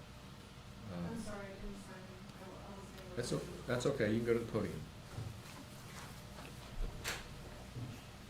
But that is our procedure. I know. I apologize for that. My name is Katie Weiner. I'm in Precinct 3. I am also the president of Hill Country Resistance. I'm here to ask for transparency on what this grant is exactly, and generally refrain from applying for grants to get money from DHS and Department of Justice on this. As far as I understand, you receive funding from at least 4 sources for immigration enforcement operations: Operation Stone Garden, Operation Lone Star, all 3 287G contracts, and now this new one. I wanted to tell you a story about a young man who was 26 last year when one of your sheriff deputies pulled his cousin's car over and called ICE to have him deported. Adrian was brought here by his parents when he was 1. He attended Starkey Elementary, B.T. Wilson Middle, and Tybee High School. Strongly bilingual, helped his teachers at Tybee teach Spanish. He coached soccer in the summers here and had 2 adorable children, ages 3 and 6. They've been without their father for 10 months now because the sheriff placed Adrian in a system that bullied and manipulated him into deporting instead of fighting a case that he would have certainly won to keep him here. Now he lives in a country which is foreign to him. He regularly doesn't feel safe there, and his way of life is drastically harder. He works as hard as he did here and earns 10% of his U.S. wages to send back to try to support his children living on U.S. food and housing prices. His local construction business is no longer in existence because he was a strong bilingual educated person running it. So he's just one of the dozens of people that have been handed over to ICE during this administration's deportation here in Kerr. He's just the brave one who's willing to let me stand up here and talk about his personal business today. The last thing I want to say is that these DOJ and DHS grants are taxpayer money. So the funds that are taken to pick up these record numbers of people, there's 400,000 people who have been detained since these executive orders. Our tax dollars are paying for it. So 60,000 people are held each day in these prisons, at least. The private prisons profit $500 per inmate per day. We taxpayers pay for that. The immigrants are going through the immigration court systems, and those who are looking for habeas corpus, 90% of the time they're released. So they come right back here. So that habeas is the law that upholds their constitutional rights. And immigration has always been a complex issue, but this administration makes detainments for the sake of making them, rather than knowing that they're legally permitted to do so. So billions upon billions of taxpayer dollars are being flushed down the toilet, essentially. So these judges and attorneys are feeling exhausted. The immigrants are feeling traumatized, so are their children who are left here. So this administration does not have an immigration policy, and we're taking all of this money from them. They have a reckless and impulsive executive order, and the judges are ruling time and again that they don't uphold their decisions. So please stop taking funds from this department, and please stop the task force operations just to cut your expenses. Thank you for your time. I move for approval. Second. Didn't we already do that? That's okay, we'll do it again. Say what now? Yeah. I mean, the first time you made the motion and I seconded it. Okay. So it was already done. Don I'm wanted to be the sorry. one to make the motion. He was trying to trump us. I have a question. Yes, sir. I forgot. Does the sheriff's office profile when you're stopping people? Are you looking for No, sir. possible illegal immigrants? No, our deputies just operate under, if they come across an illegal immigrant in the course of duties, then they take action on what they're required to by law. So there's no profiling or anything. You're not making an effort to No, try to and we're not go out and going find them knocking on and doors or round them up? anything. Yeah, we're not knocking on doors. We're not doing anything like that. There is, the only time where they are doing a home visit is if our investigators are the unaccompanied children, and that's checking on the safety and the welfare of children that have been put into the system. That's the only time that they would be making any type of a home visit at all, so. That's another department in Kerr County that's accused of that. Yeah, well, I wanted him to clarify. Yeah. We've got a motion and a second to approve the, For you to sign. yeah, it's to certify and sign assurances for Kerr County to apply for the grant as identified. Any other discussion? Nope. Those in favor, raise your hand. Unanimous. Moving on to item 1.34, consider, discuss, and take appropriate action to accept donations to Kerr County Animal Control totaling $1,303.22 for the month of June 2026. Reagan Givens. Good morning. As the judge just said, this is our June donations totaling $1,303.22. I move for approval. Second. Got a motion and a second to approve the donations to the animal control facility as presented. Any discussion? Those in favor, raise your hand. Unanimous. Item 1.35, Consider, discuss, and take appropriate action to accept grant restricted donation in the amount of $5,000 from the Best Friends Animal Society to the Kerr County Animal Control Department. Reagan Givens. Yes, so this is something that actually our shelter manager, Nicole Golden, was working on. If she wants to come in and you guys have any questions, she can give you the rundown on exactly what that is. Ms. Golden, go ahead. Okay, so Best Friends did reach out to us about a $5,000 grant that they were going to offer our facility in regards to screwworms. So $2,500 of that would be for the FDA conditionally approved medications for screwworms to treat them, and the other $2,500 would be essentially to help us get the animals out of the facility once they've been impounded with us. So that could help with like transport fees, even inspection fees through the local vet's offices to ensure that they don't have screwworms. I've never heard of Best Friends Animal Society. They're a nationwide program. They're pretty well known. Maddie's Fund is another. Two at the time. Okay. So, have you dealt with any screwworm cases directly? As of yet, we've been pretty lucky, and we've not seen any come through our doors. But I guess this would give you some funding to where you'd be better able to.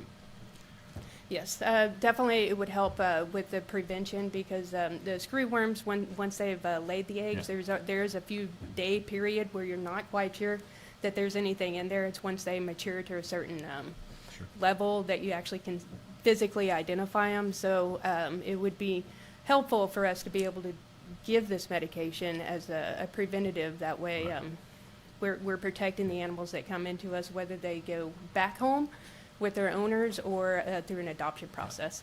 And would you clarify, if nothing else for the public, that I presume you don't want them transporting those animals that might be infected with New World Screwworm to the facility? You want them to just report it and you'll go see it? Is that correct? Absolutely, yes. Definitely, we want it to stay in the field where you found it, and we will send an officer out to inspect. And if there's any cause for concern, then we will send it off for testing.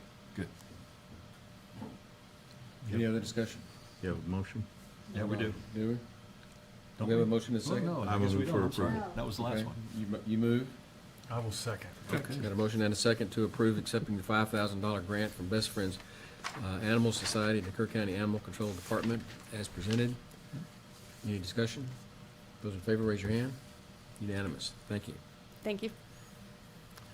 Item 1.36, consider, discuss, and take appropriate action to authorize Animal Control Director to rehire an employee as a senior deputy constable at their previous pay grade and step. Reagan Givens.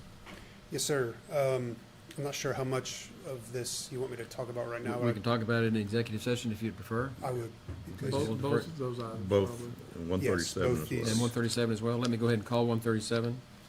137 is consider, discuss, and take appropriate action to approve a temporary full-time position for the Animal Control Department. And we'll take that up in executive session. So I've got 136, 137, and then we had one back here before. Fire marshal. What number was it? 121, Your Honor. 121.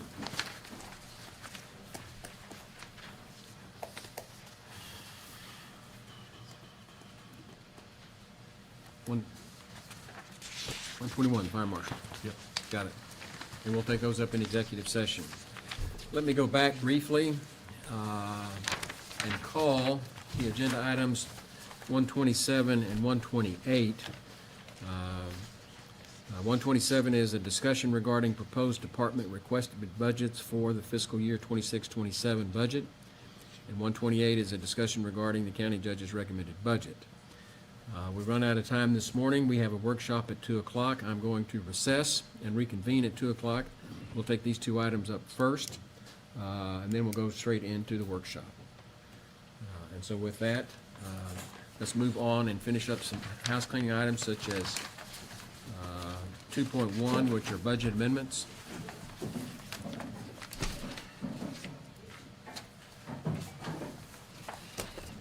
This kind of gives us Nobody likes cause the out. quitters.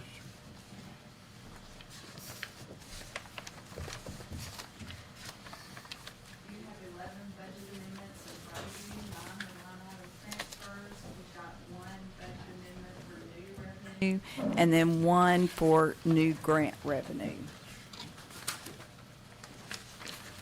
Oh, can you explain that rather large one, the first one? Contingency Yes. fund? Just 1,000 though, isn't it? So which one are you calling the large one? We've got 409,571. 1,300, I think he's looking at the original budget. Contingency, yeah. I'm sorry, I'm having trouble hearing you. Top one? Okay, it's a budget request to move $1,000 out of contingency to help pay for the audit Okay. fee. All right. I move for approval. Second. We got a motion and a second to approve the budget amendments as presented. Any discussion? Those in favor, raise your hand. Unanimous. Item 2.2, pay bills. Yes, invoices for today's consideration amount to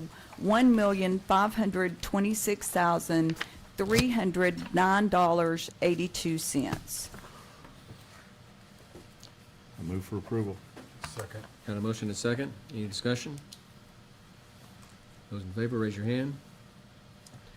Pay bills have been approved. 2.3, late bills. There are not any. 2.4, auditor reports. There are not any. Thank you. 2.5, accept monthly reports.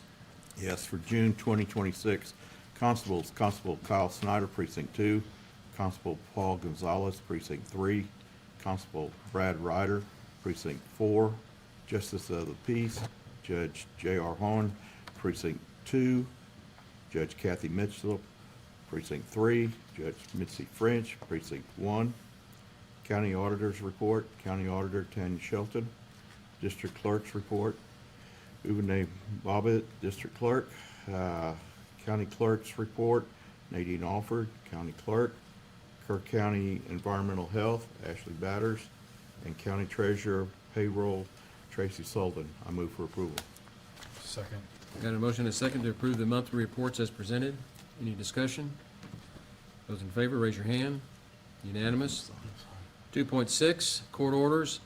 I have reviewed the court orders from June the 22nd and June the 30th. The June 22nd orders are numbers 41981 through 42001, and the one for the 30th is number 42002. I found all of them to be in order and move that they be approved. I'll second. Got a motion and a second to approve the court orders as presented. Any discussion? Those in favor, raise your hand. Unanimous. Okay, with that, let's move quickly to the information agenda. 3.1, status reports from department heads. Any? Just wanted to give you guys an update on the building move that was discussed last Commissioners Court. Did find out a price on that to move the building block and level, $4,500. I'm working with Shane right now. He's kind of taken over the other aspects, which is the disconnecting the electric, the mini split system, the outside pump unit, and then I think the stairs may be an issue. Maintenance built stairs going up to it, so those may have to be modified a little bit or come off to move the building, but that's the price.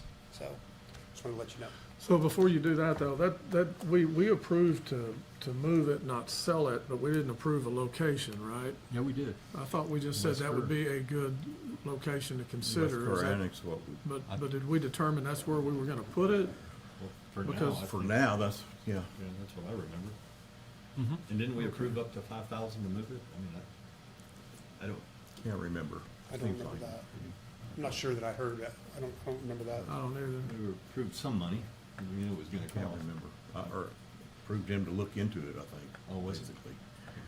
And I just don't know how much the We didn't Shane's know, working we on didn't it. know what it cost. We got Yeah. 4,500 on the table. That's within the five, whatever. Yeah. Whether we remember it or not. Yeah. And I'll be working with Shane this week to get it, to see what needs to happen Good. next. And I think y'all got the panels moved? you Yes, said? maintenance did. Yes, they Good. moved those over. They're Chained stacked. up and everything where Yes. they don't Yes, sir. disappear? Yes. Good. Really good. They did a real good job. Quick with that, Good. so. Okay. So that's a status Uh, report. Thank you. One other thing, quickly, is there another rabies deal, weekend or something scheduled anytime soon? I had somebody ask me about that the other day. Not with us, maybe Kerrville Pets Alive may have one. Okay. But, I'm not aware of any right now. All right. I can find out. I'll let you know. Next item is 3.2, status reports from elected officials. Okay, none. 3.3, status reports from liaison commissioners. I've been in a bunch, but nothing to particular report. Anything else at this point? Just a little bit. You know, back in September, with the Aggregate Production Operators Advisory Council, we talked about the flood and all the aggregate piles and so forth that were in the river after the flood. In particular, the one at Crossing Street. I was trying to encourage all of the aggregate producers to go get all that gravel. It turned out it was too costly for them, so they all kind of took a pass. Now, we were gonna have an agenda item to get an update, but I just wanna say, man, that's all been cleared out.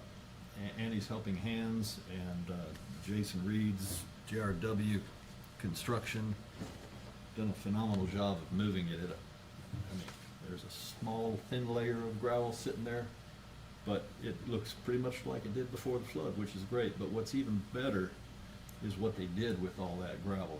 I mean, it was basically a lot went to the school. A lot went to the future fire department for where they're gonna have a new fire station. Some went to the historic park where they're trying to get some better parking areas, you know, some gravel where it doesn't get so darn muddy. So a lot of goods come from that gravel. So Michelle some people donate, called yeah. and she wants to be on the next agenda. Yeah, I know. That's to just give because a full she's report. trying to give you very specific numbers. I'm just saying, man, it was a great job. It looks so much Oh, better, yeah. and the community really benefited from it. I wish some of the aggregate producers would have taken it, but it turns out it's even better that the community, what she's done has been better for the community. So that's great. Seemed like there was another. Didn't you have one aggregate producer that did finally take Well, some? it looks like J3 is doing that for some aggregate deposit that's kind of on their property. So I'm not sure exactly. It's still there. It looks like they're working on it. And Michelle can probably tell us more about that. Yeah, well, I know Michelle went down to look at it to see if they could get some of that gravel, and apparently J3's taking care of it themselves. So, which is fine.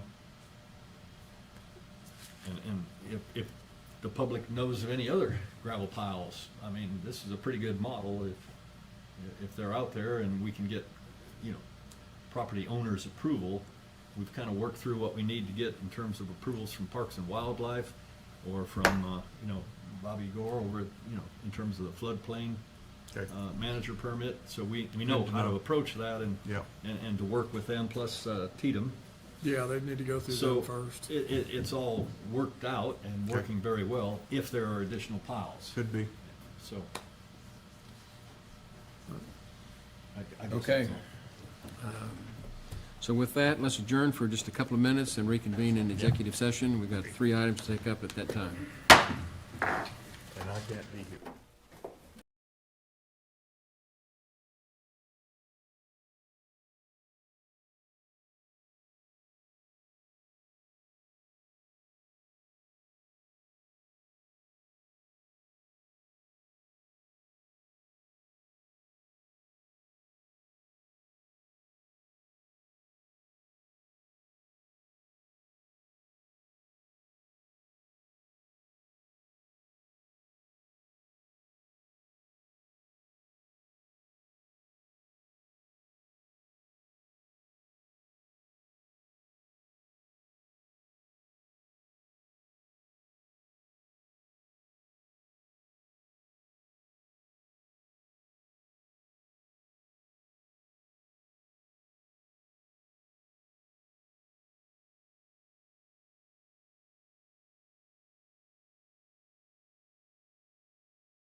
Court will come back to order.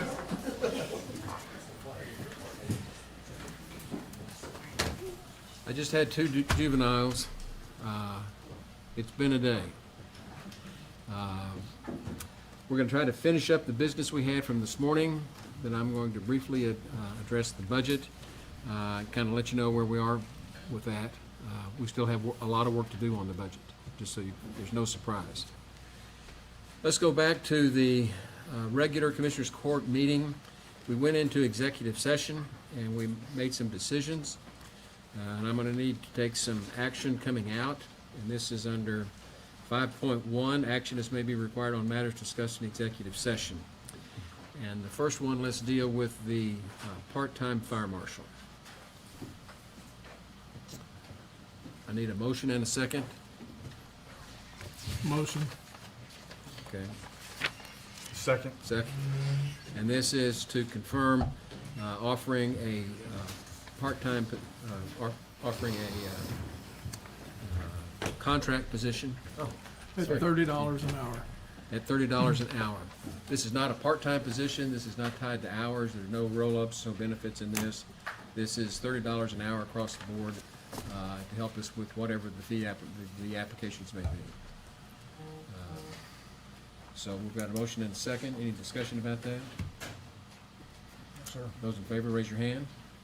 Okay, we're going to offer the part-time fire marshal of Juan Cardona $30 an hour for his services to work as a temporary fire marshal. Next, we have do we need to take any action on the contract, or do we just let it expire?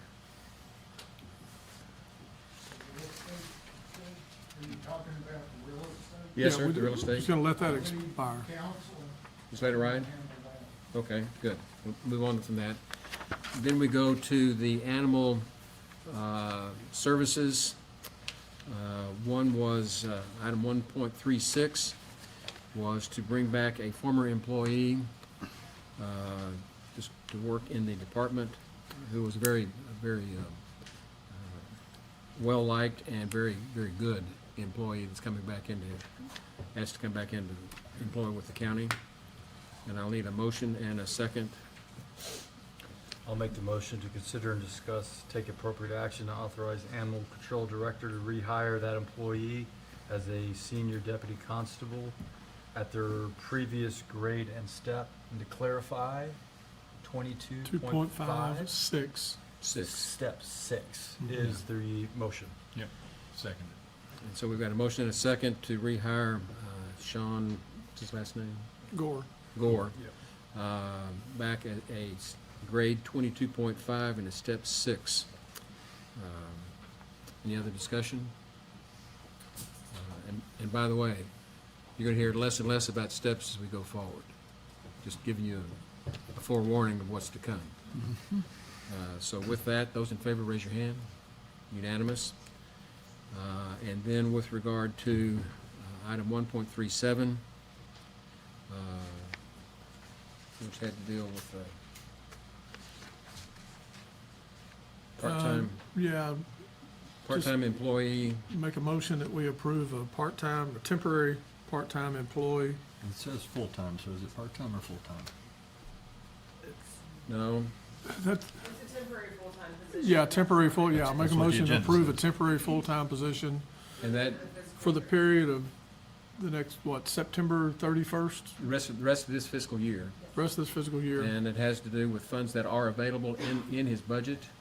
And this is going to be for a temporary full-time position. Right, that's the motion. Second. Got a motion and a second. Any discussion?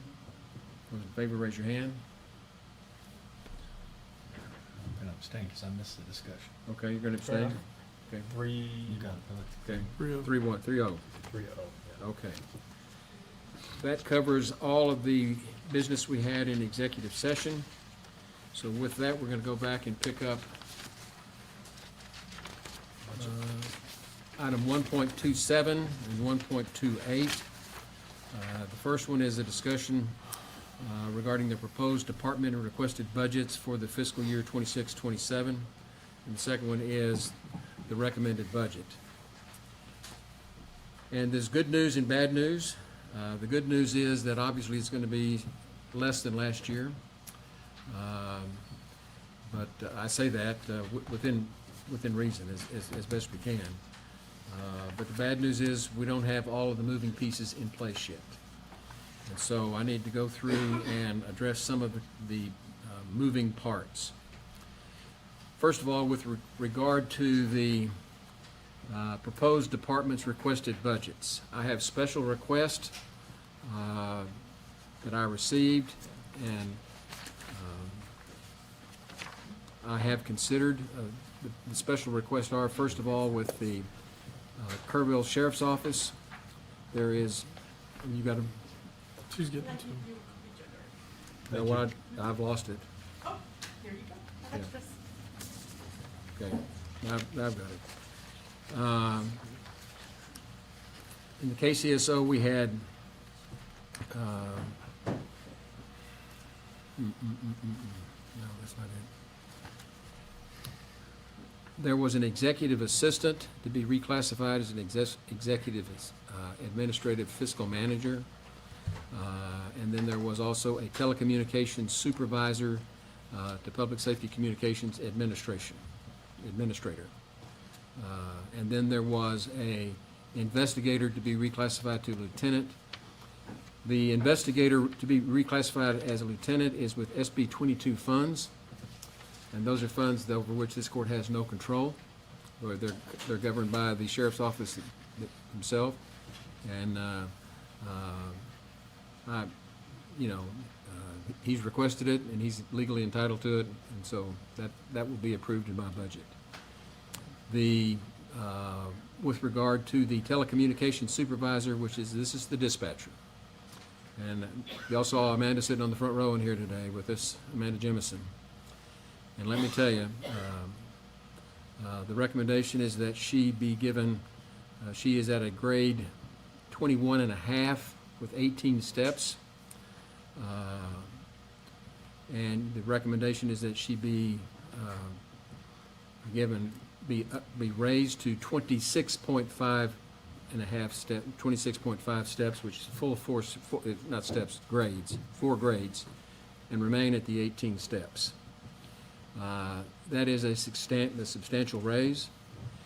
And I can tell you from firsthand experience working with her through this flood this past year, I cannot tell you how invaluable an employee she is, and how integral she is to the emergency management of the county. And the things that she endured more than justify me approving her request. The other one that the sheriff's office has is executive assistant reclassified to an executive administrative fiscal manager. I have no problems with the recommendation. He wants to raise her from a grade 21 with 4 steps up to a grade 25 with 4 steps. But I really don't want to put that in the budget, Sheriff. I know we've got the commissary fund, you've got a number of different funds, and I view that more as a stipend at this point. I have no objection to the stipend, but I'm not including it in the budget per se. Moving on from there, with regard to special request, JP4 has requested a part-time clerk. And with the transition that's going on in JP4, I think that's appropriate. I'm going to include that in my budget. With the tax assessor collector, and I don't mean to be irreverent in any way about this, Bob, but I'm going to call you One Step Bob, because he's recommended 1 step raise for pretty much his whole staff.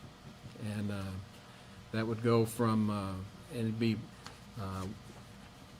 and without giving you all the grades, just talk about the steps for a minute, because that's the only thing that's pertinent in the budget. The chief deputy clerk is at 4 steps, and this would increase her up to 5 steps. The motor vehicle supervisor is at 5 steps. This would increase to 6. The substation supervisor is at 6 steps. This would increase up to 7. The tax supervisor is at 9 steps. This would take her to step 10. The motor vehicle clerk lead is at 3 steps, so that would increase to 4. The motor vehicle clerk other lead is at 3 steps, and that would increase to 4. A motor vehicle clerk is at 4 steps, and that would increase to 5. And there are 3 of them. 1 increases to 5, 1 increases from 3 to 4, 1 increases from 2 to 3. And then 1 more motor vehicle clerk is at a step 2, and that would increase to 3. The tax clerk is at a step 2, and I would increase that to a 3. The bookkeeper is at a step 4, and I would increase that to a step 5. And the bookkeeper is at a step 4, and that would increase to a step 5. The voter registration supervisor is at step 4, that would increase to a step 5. And voter registrar clerk would increase from a step 5 to a step 6. Veteran Services has requested an increase for the Veteran Services Officer as well as the Assistant Veteran Services Officer. We dealt with those increases just a few months back in Veteran Services, and I think that's adequate for the time being, so I'm not including any additional increases at this time. And so those are the special requests. Now we're going to get into some a little bit more interesting issues. I'm looking at KCSO.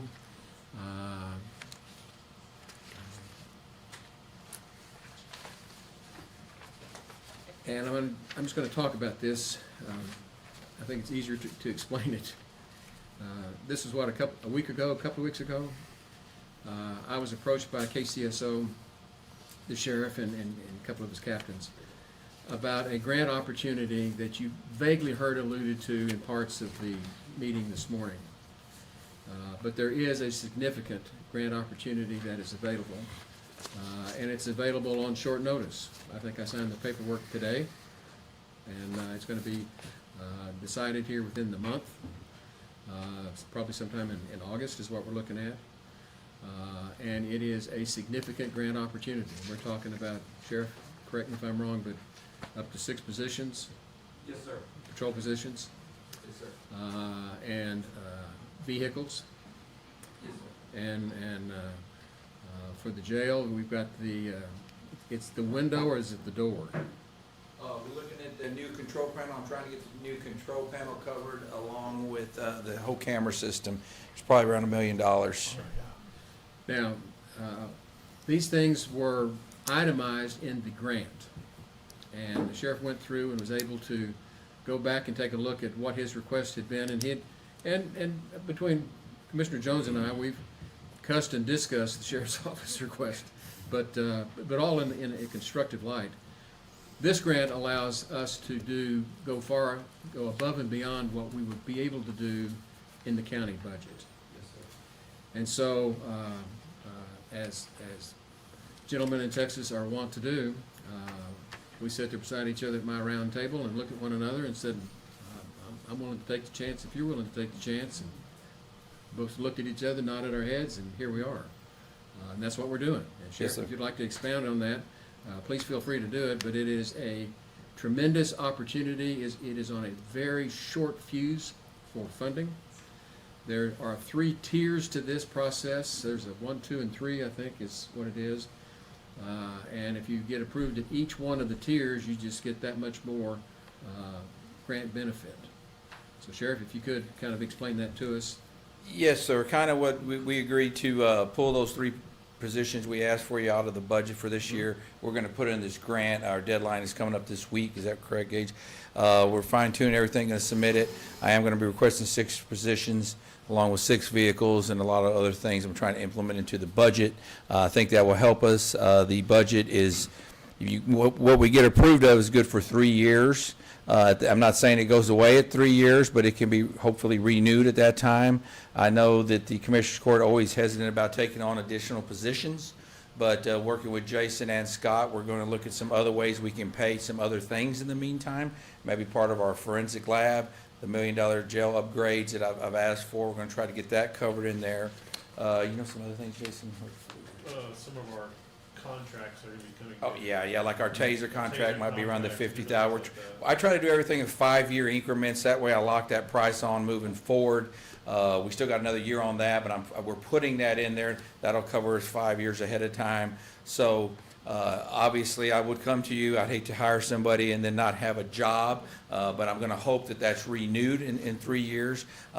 My intention is just to be transparent, to come to y'all every year to ask for a deputy and a jailer. I feel we need to be at 8 deputies to safely be out there. We're at 7 today. That's a good thing. And he's telling you the truth? Every year he asks me for another one. Yeah, he knows I'm not lying. Every year. Yeah. But we're negotiating this year. But anyway, that's my plan, so I'd be asking for him anyway, not that I would get them, but I think this is a way to kind of front load, per se, you know, our positions and get them paid for. Along with the vehicles, we can try to bring our enterprise program down a little bit and cover a lot of other things. It's a really good opportunity. I was just at the National Sheriff's Convention. They discussed this grant at that time is $3 billion that have been approved, and a lot of agencies aren't applying for it. A lot of people aren't in the position to apply for it, and we check all the boxes. We're just at the right time, at the right place. There's going to be 3 different funding times for it. We're trying to hit this one due this week, and you know, it says it funds in August. I've never seen something work that fast, but I'm going to hope so. And if, Judge, like we discussed, if that happens, we'll come back to you and try to add to this, you know, not asking you for any more, but try to put them in this budget. That's where we're at. Some of the salient aspects of this grant, it is very large. Yes, sir. And it has been basically untapped. And so there is an eagerness in Washington to get this grant placed. And we are in a very unique position to be able to be one of the first applicants for the grant.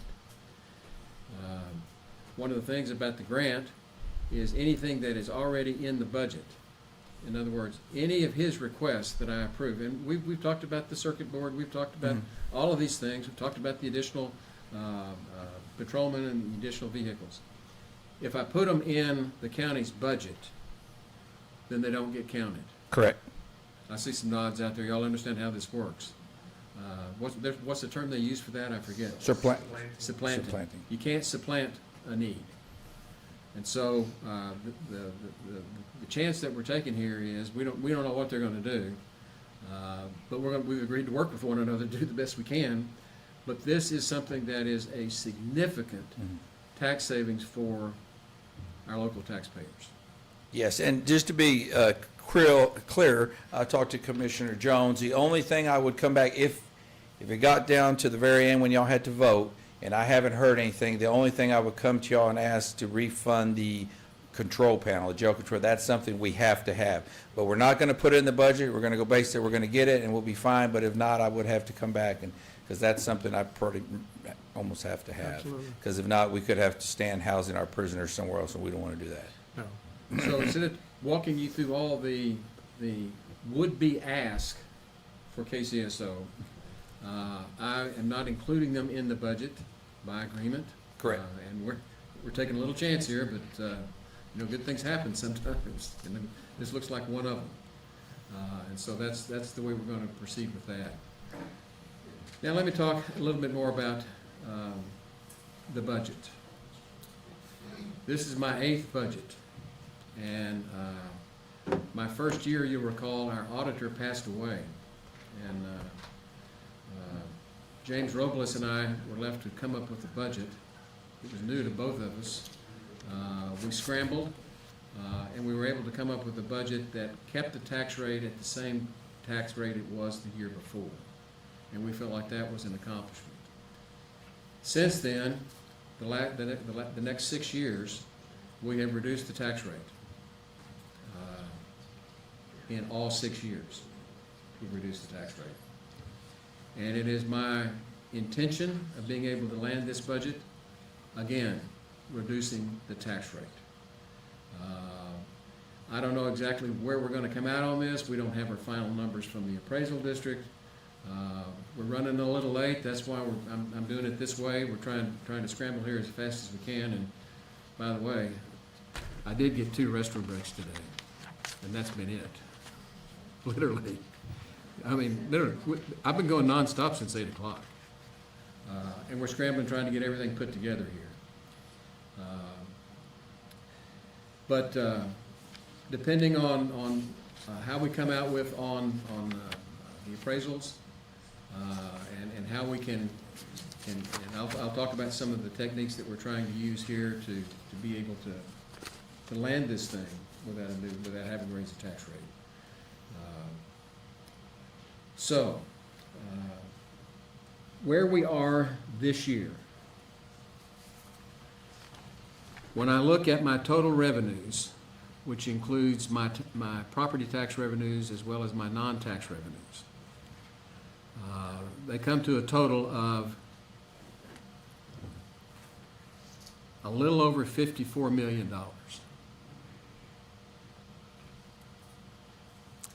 And that's assuming some kind of no new revenue rate. We're approximating, we're trying to get there, but that's the goal. We're trying to get to that no new revenue rate. And that would generate about $54 million in revenue. In terms of expenses, we're looking at right at $62 million in expenses. So you can see we're about $8 million short. And I know that we do this, and I look out there at Becky because I can't help but think about Harley, who used to sit on the end of that cord and tell me every year, well, Judge, that's budget culture. Well, it is budget culture. He was absolutely right. And what budget culture really is we build a contingency fund into this budget. And I try to build in a very realistic budget contingency fund so that it's not just pie in the sky, it's the real deal. And we never spend all of our contingency fund that I put in the budget. But that's not budget culture. That's just budget. The budget culture that Harley talked about is that all of our elected officials, are the office holders, and our department heads, look where we live. We're conservative souls. To a person, we're pretty conservative about everything. And what happens is, each one of my department heads and each one of my elected officials look at their budget when they give me their projected budget, and somewhere in there, sometimes it may take me years to find it, but there's a little extra built into that budget just in case. And that's frugal and prudent budgeting. There's nothing wrong with that. It took me years to get used to the fact that, well, heck, that's the way they're going to do it, so you better get on board with the program, because that's who they are. That's who y'all are, and it's all true. And what I found in the early years is there would be perhaps $1 million, $1.5 million of unspent. Well, in recent years, that's getting to be more like $5 and $6 million. More. And more. That's not getting spent. And so last year, if you recall, and I pitched a little snippet about the $12.6 million that we took out of the fund balance. The fund balance is the equivalent of our savings account or our bank account, and we are charged by the state being able to keep enough funds on deposit to run the government for at least 3 months. That's the goal. Now you can get below that, and they won't come lock you up, but I don't like to get below it, and I don't think you do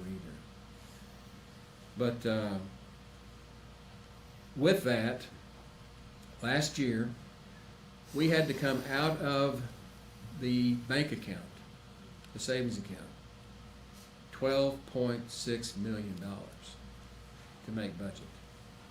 I was not a happy camper. But the good news is we had the $12.6 million to spend. And we spent it, and we spent it prudently. So and believe it or not, we have unspent funds out of that budget this year. Okay? Don't know exactly what it's going to look like at year end, but we are still afloat. And even though I've described this $8 million deficit to you, and I know every year when I talk a deficit, everybody cringes and they think I'm crazy, and yet we still make it every year.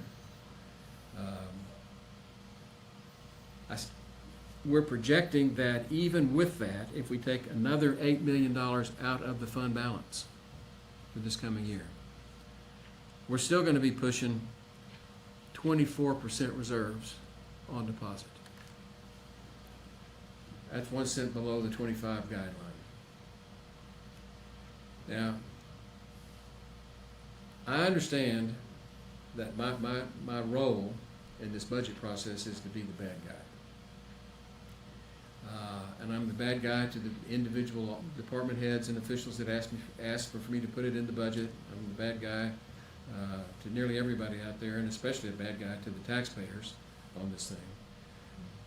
But what I want you to understand about the budget, and we're not there yet on the budget, and I'm going to recommend that we have some extra workshops because we've got to get this thing ironed out, and I'm going to need your help to do it. This is not a unilateral edict that I'm going to say this is what the budget's going to be. It doesn't work that way. I got to get these people to go along with it, but it's going to take the help of all of us to do it. And I am optimistic that I'm going to be able to finish out my tenure as your county judge with the 7th consecutive year of reducing the tax rate. And that's my commitment. I'm going to do everything within my power to do that. Now, one of the things that has been controversial through the years are the wage adjustments. And the wage adjustment comes across as usually just a percentage. And we used to call it cost of living, COLAs. Well, I insisted we quit calling them COLAs because they weren't anything like a COLA. They didn't come close to the cost of living. And so quit lying to ourselves. That's one of my son's favorite sayings, is when I'm pontificating about something, he says, quit lying to yourself, Dad, you know, get with the program. Well, it's not a COLA, but we would have these cost of living adjustments. And they are controversial. And one of the things that is most controversial about a cost of living adjustment, and it's the way the system works. It's just numbers. And I understand numbers well enough to know they're just numbers, but you can't change them. They have a law unto themselves. The honesty of numbers.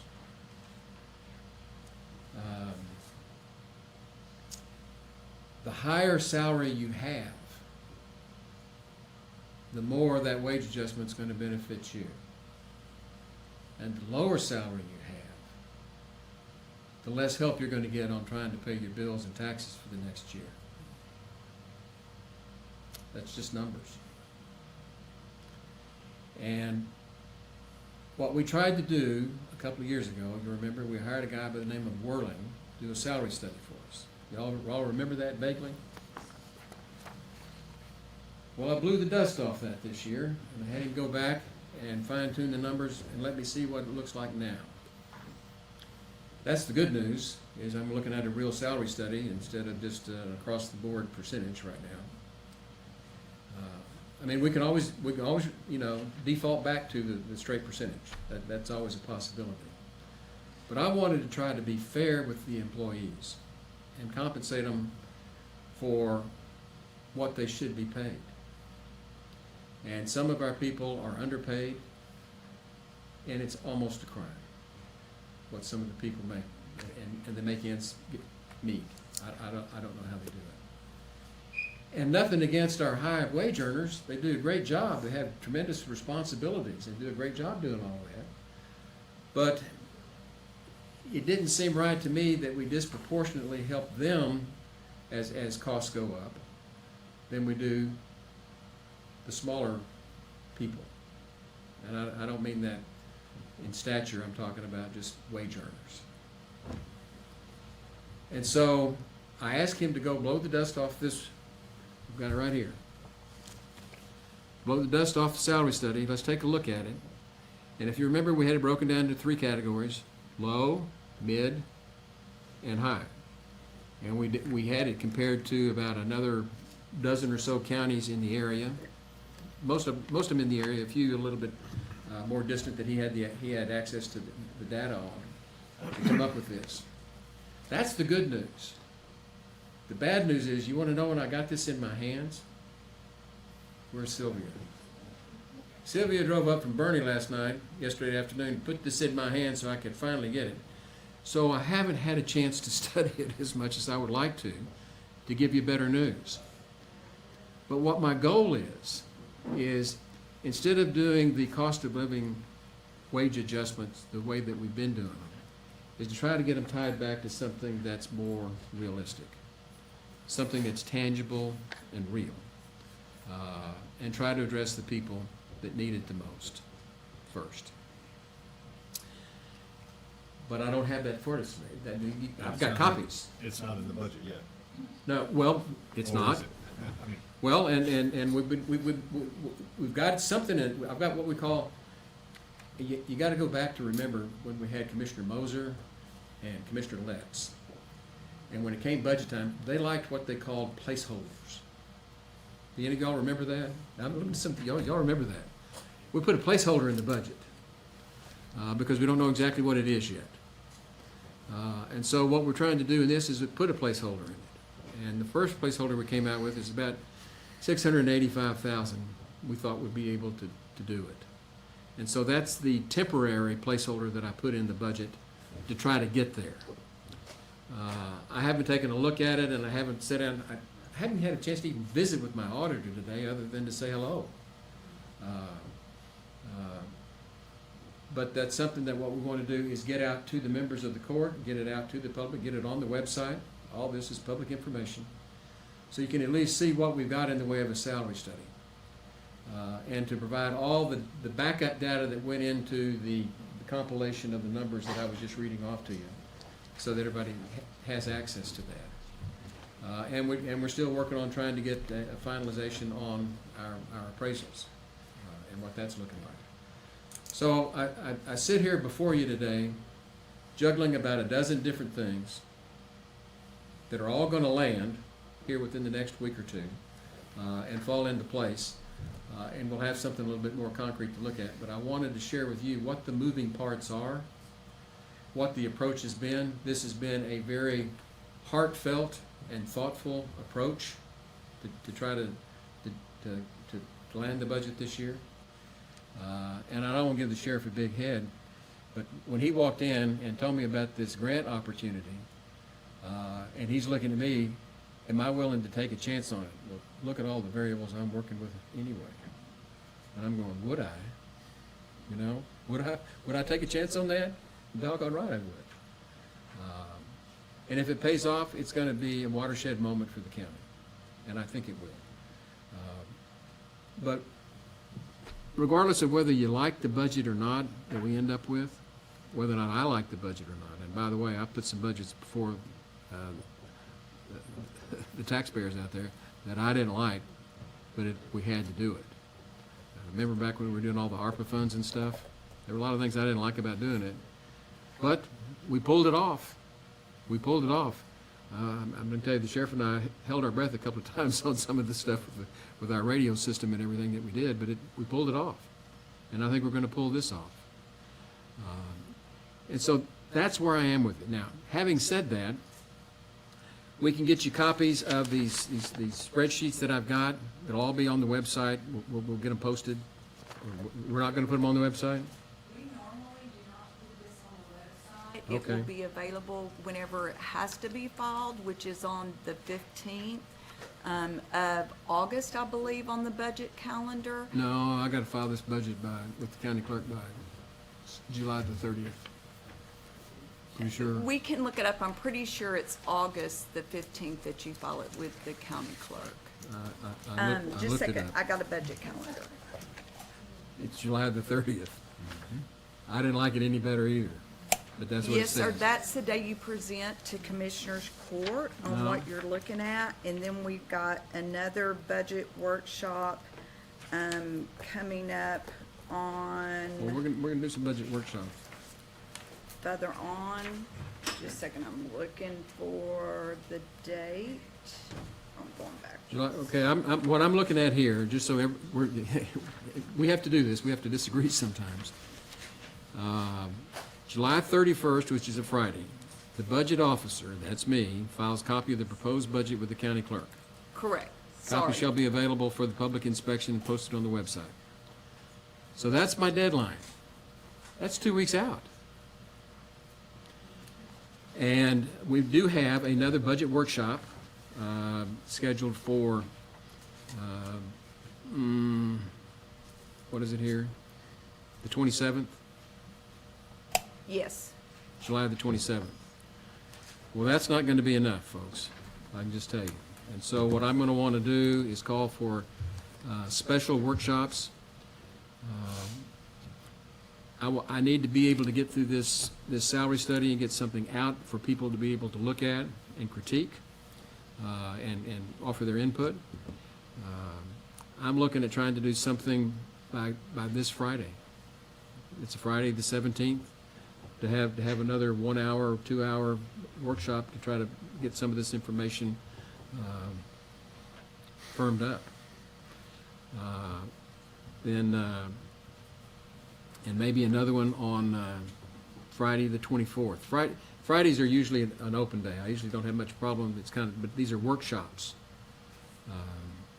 And then that would give us 2 more workshops before we have to have the workshop on the 27th, which leads us to the 30th and the 31st. That's how fast we're moving. That means we'll need to get it posted today. Well, we'll find Noel. Yeah. We'll get it done.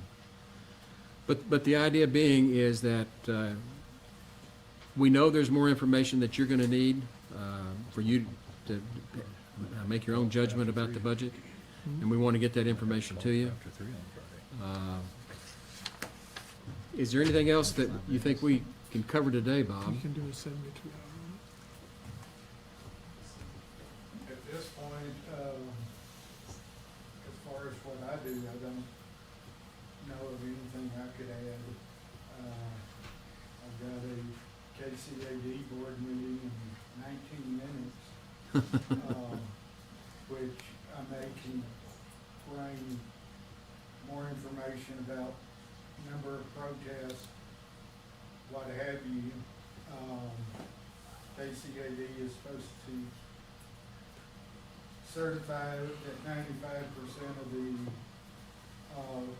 values are uncontested by a week from this Friday.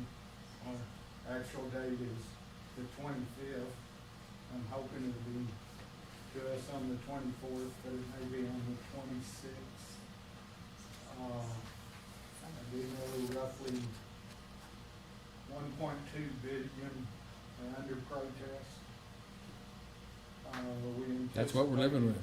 It will be a heavy year just because of what happened a year ago, the damage, and everything. So hopefully I'll learn more from the board meeting and can give a better indication of what I'm seeing, but the actual tax rates won't really be known for a few more weeks. And for those of you that don't understand, Bob does most of his work in August, where we do most of our work in July. We've got to get hours to him, and then he fits it. Anything else we ought to share today? I don't have anything, Judge. Oh, you're looking at your special request. You missed mine. Yeah, they're on the back page of one of these. Okay. I didn't miss them. I did them.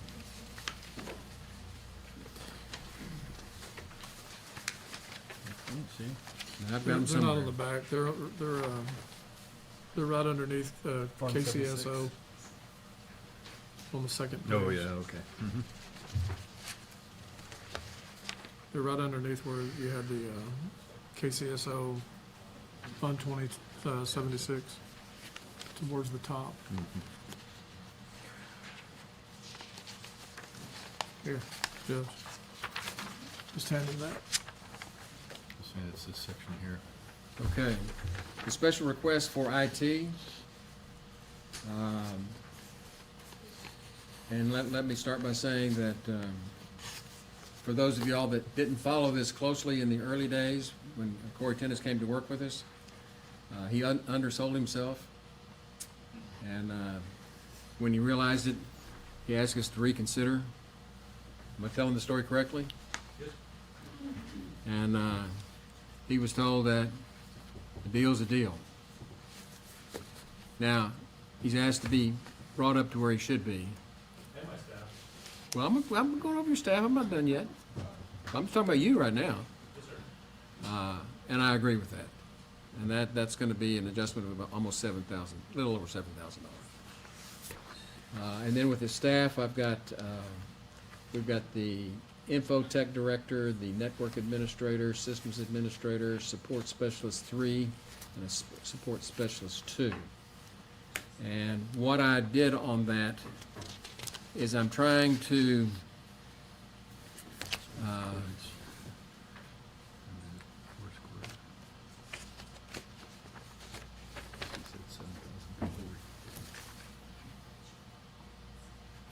keep the grades the same. That's not it, is it? Is that Corey? And the Network Administrator was a request for, Oh, he said 7,000, that's 6. I left that at a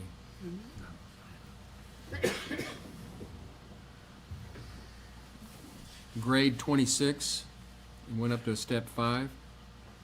System Administrator left at a grade 21, went up to a step 5. Support Specialist 3 took up to a grade 22 and a step.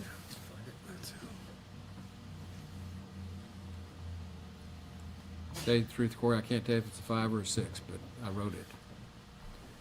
And Support Specialist 2 went up to a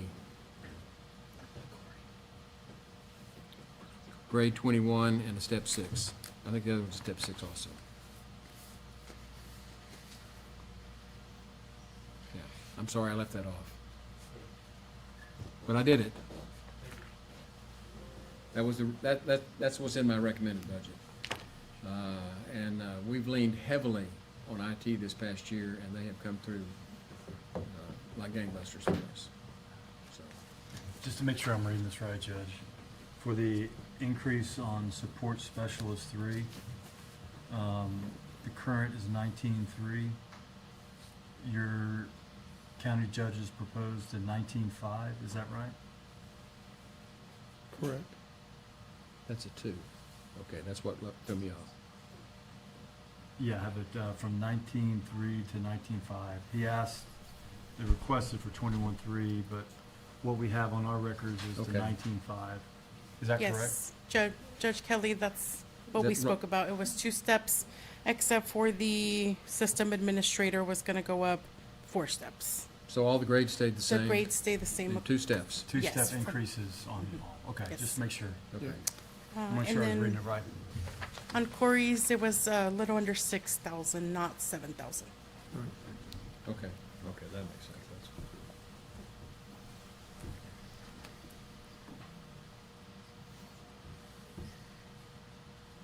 okay, this is a workshop, and, which means that y'all don't get to address the court. But I've tried to address at least what we have ready for today.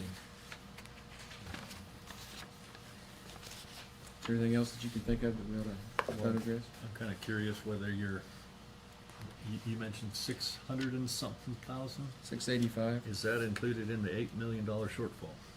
Or is that not factored in yet? The question is the $685,000 placeholder that we have for employee. So what's been included in that is 657,000. We reduced it a little bit once we found the 2.5% off of all the salaries ended up being 657,000, not 685, which we were using initially. And so we bumped that down just a little bit, That's but it included in the 8 is million. already The final number, I'm included. not so concerned, just in general, though, the salary treatment is included in the Yes. estimated shortfall of $8 million. It is. Right, Yeah. that's what I need to know. Yeah.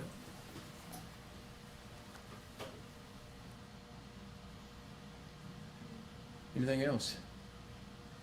Nope. What about your EA position? Is that in or out? It's not in. Thank you.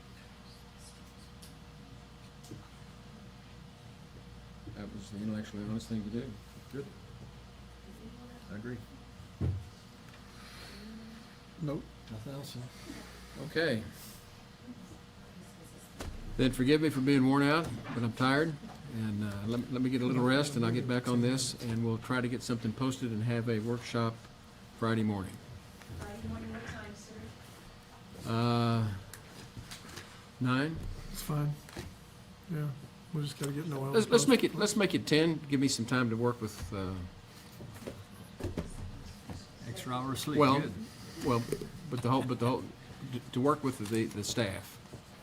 That way Commissioner Holt can get an extra hour's sleep. Yeah, thank you.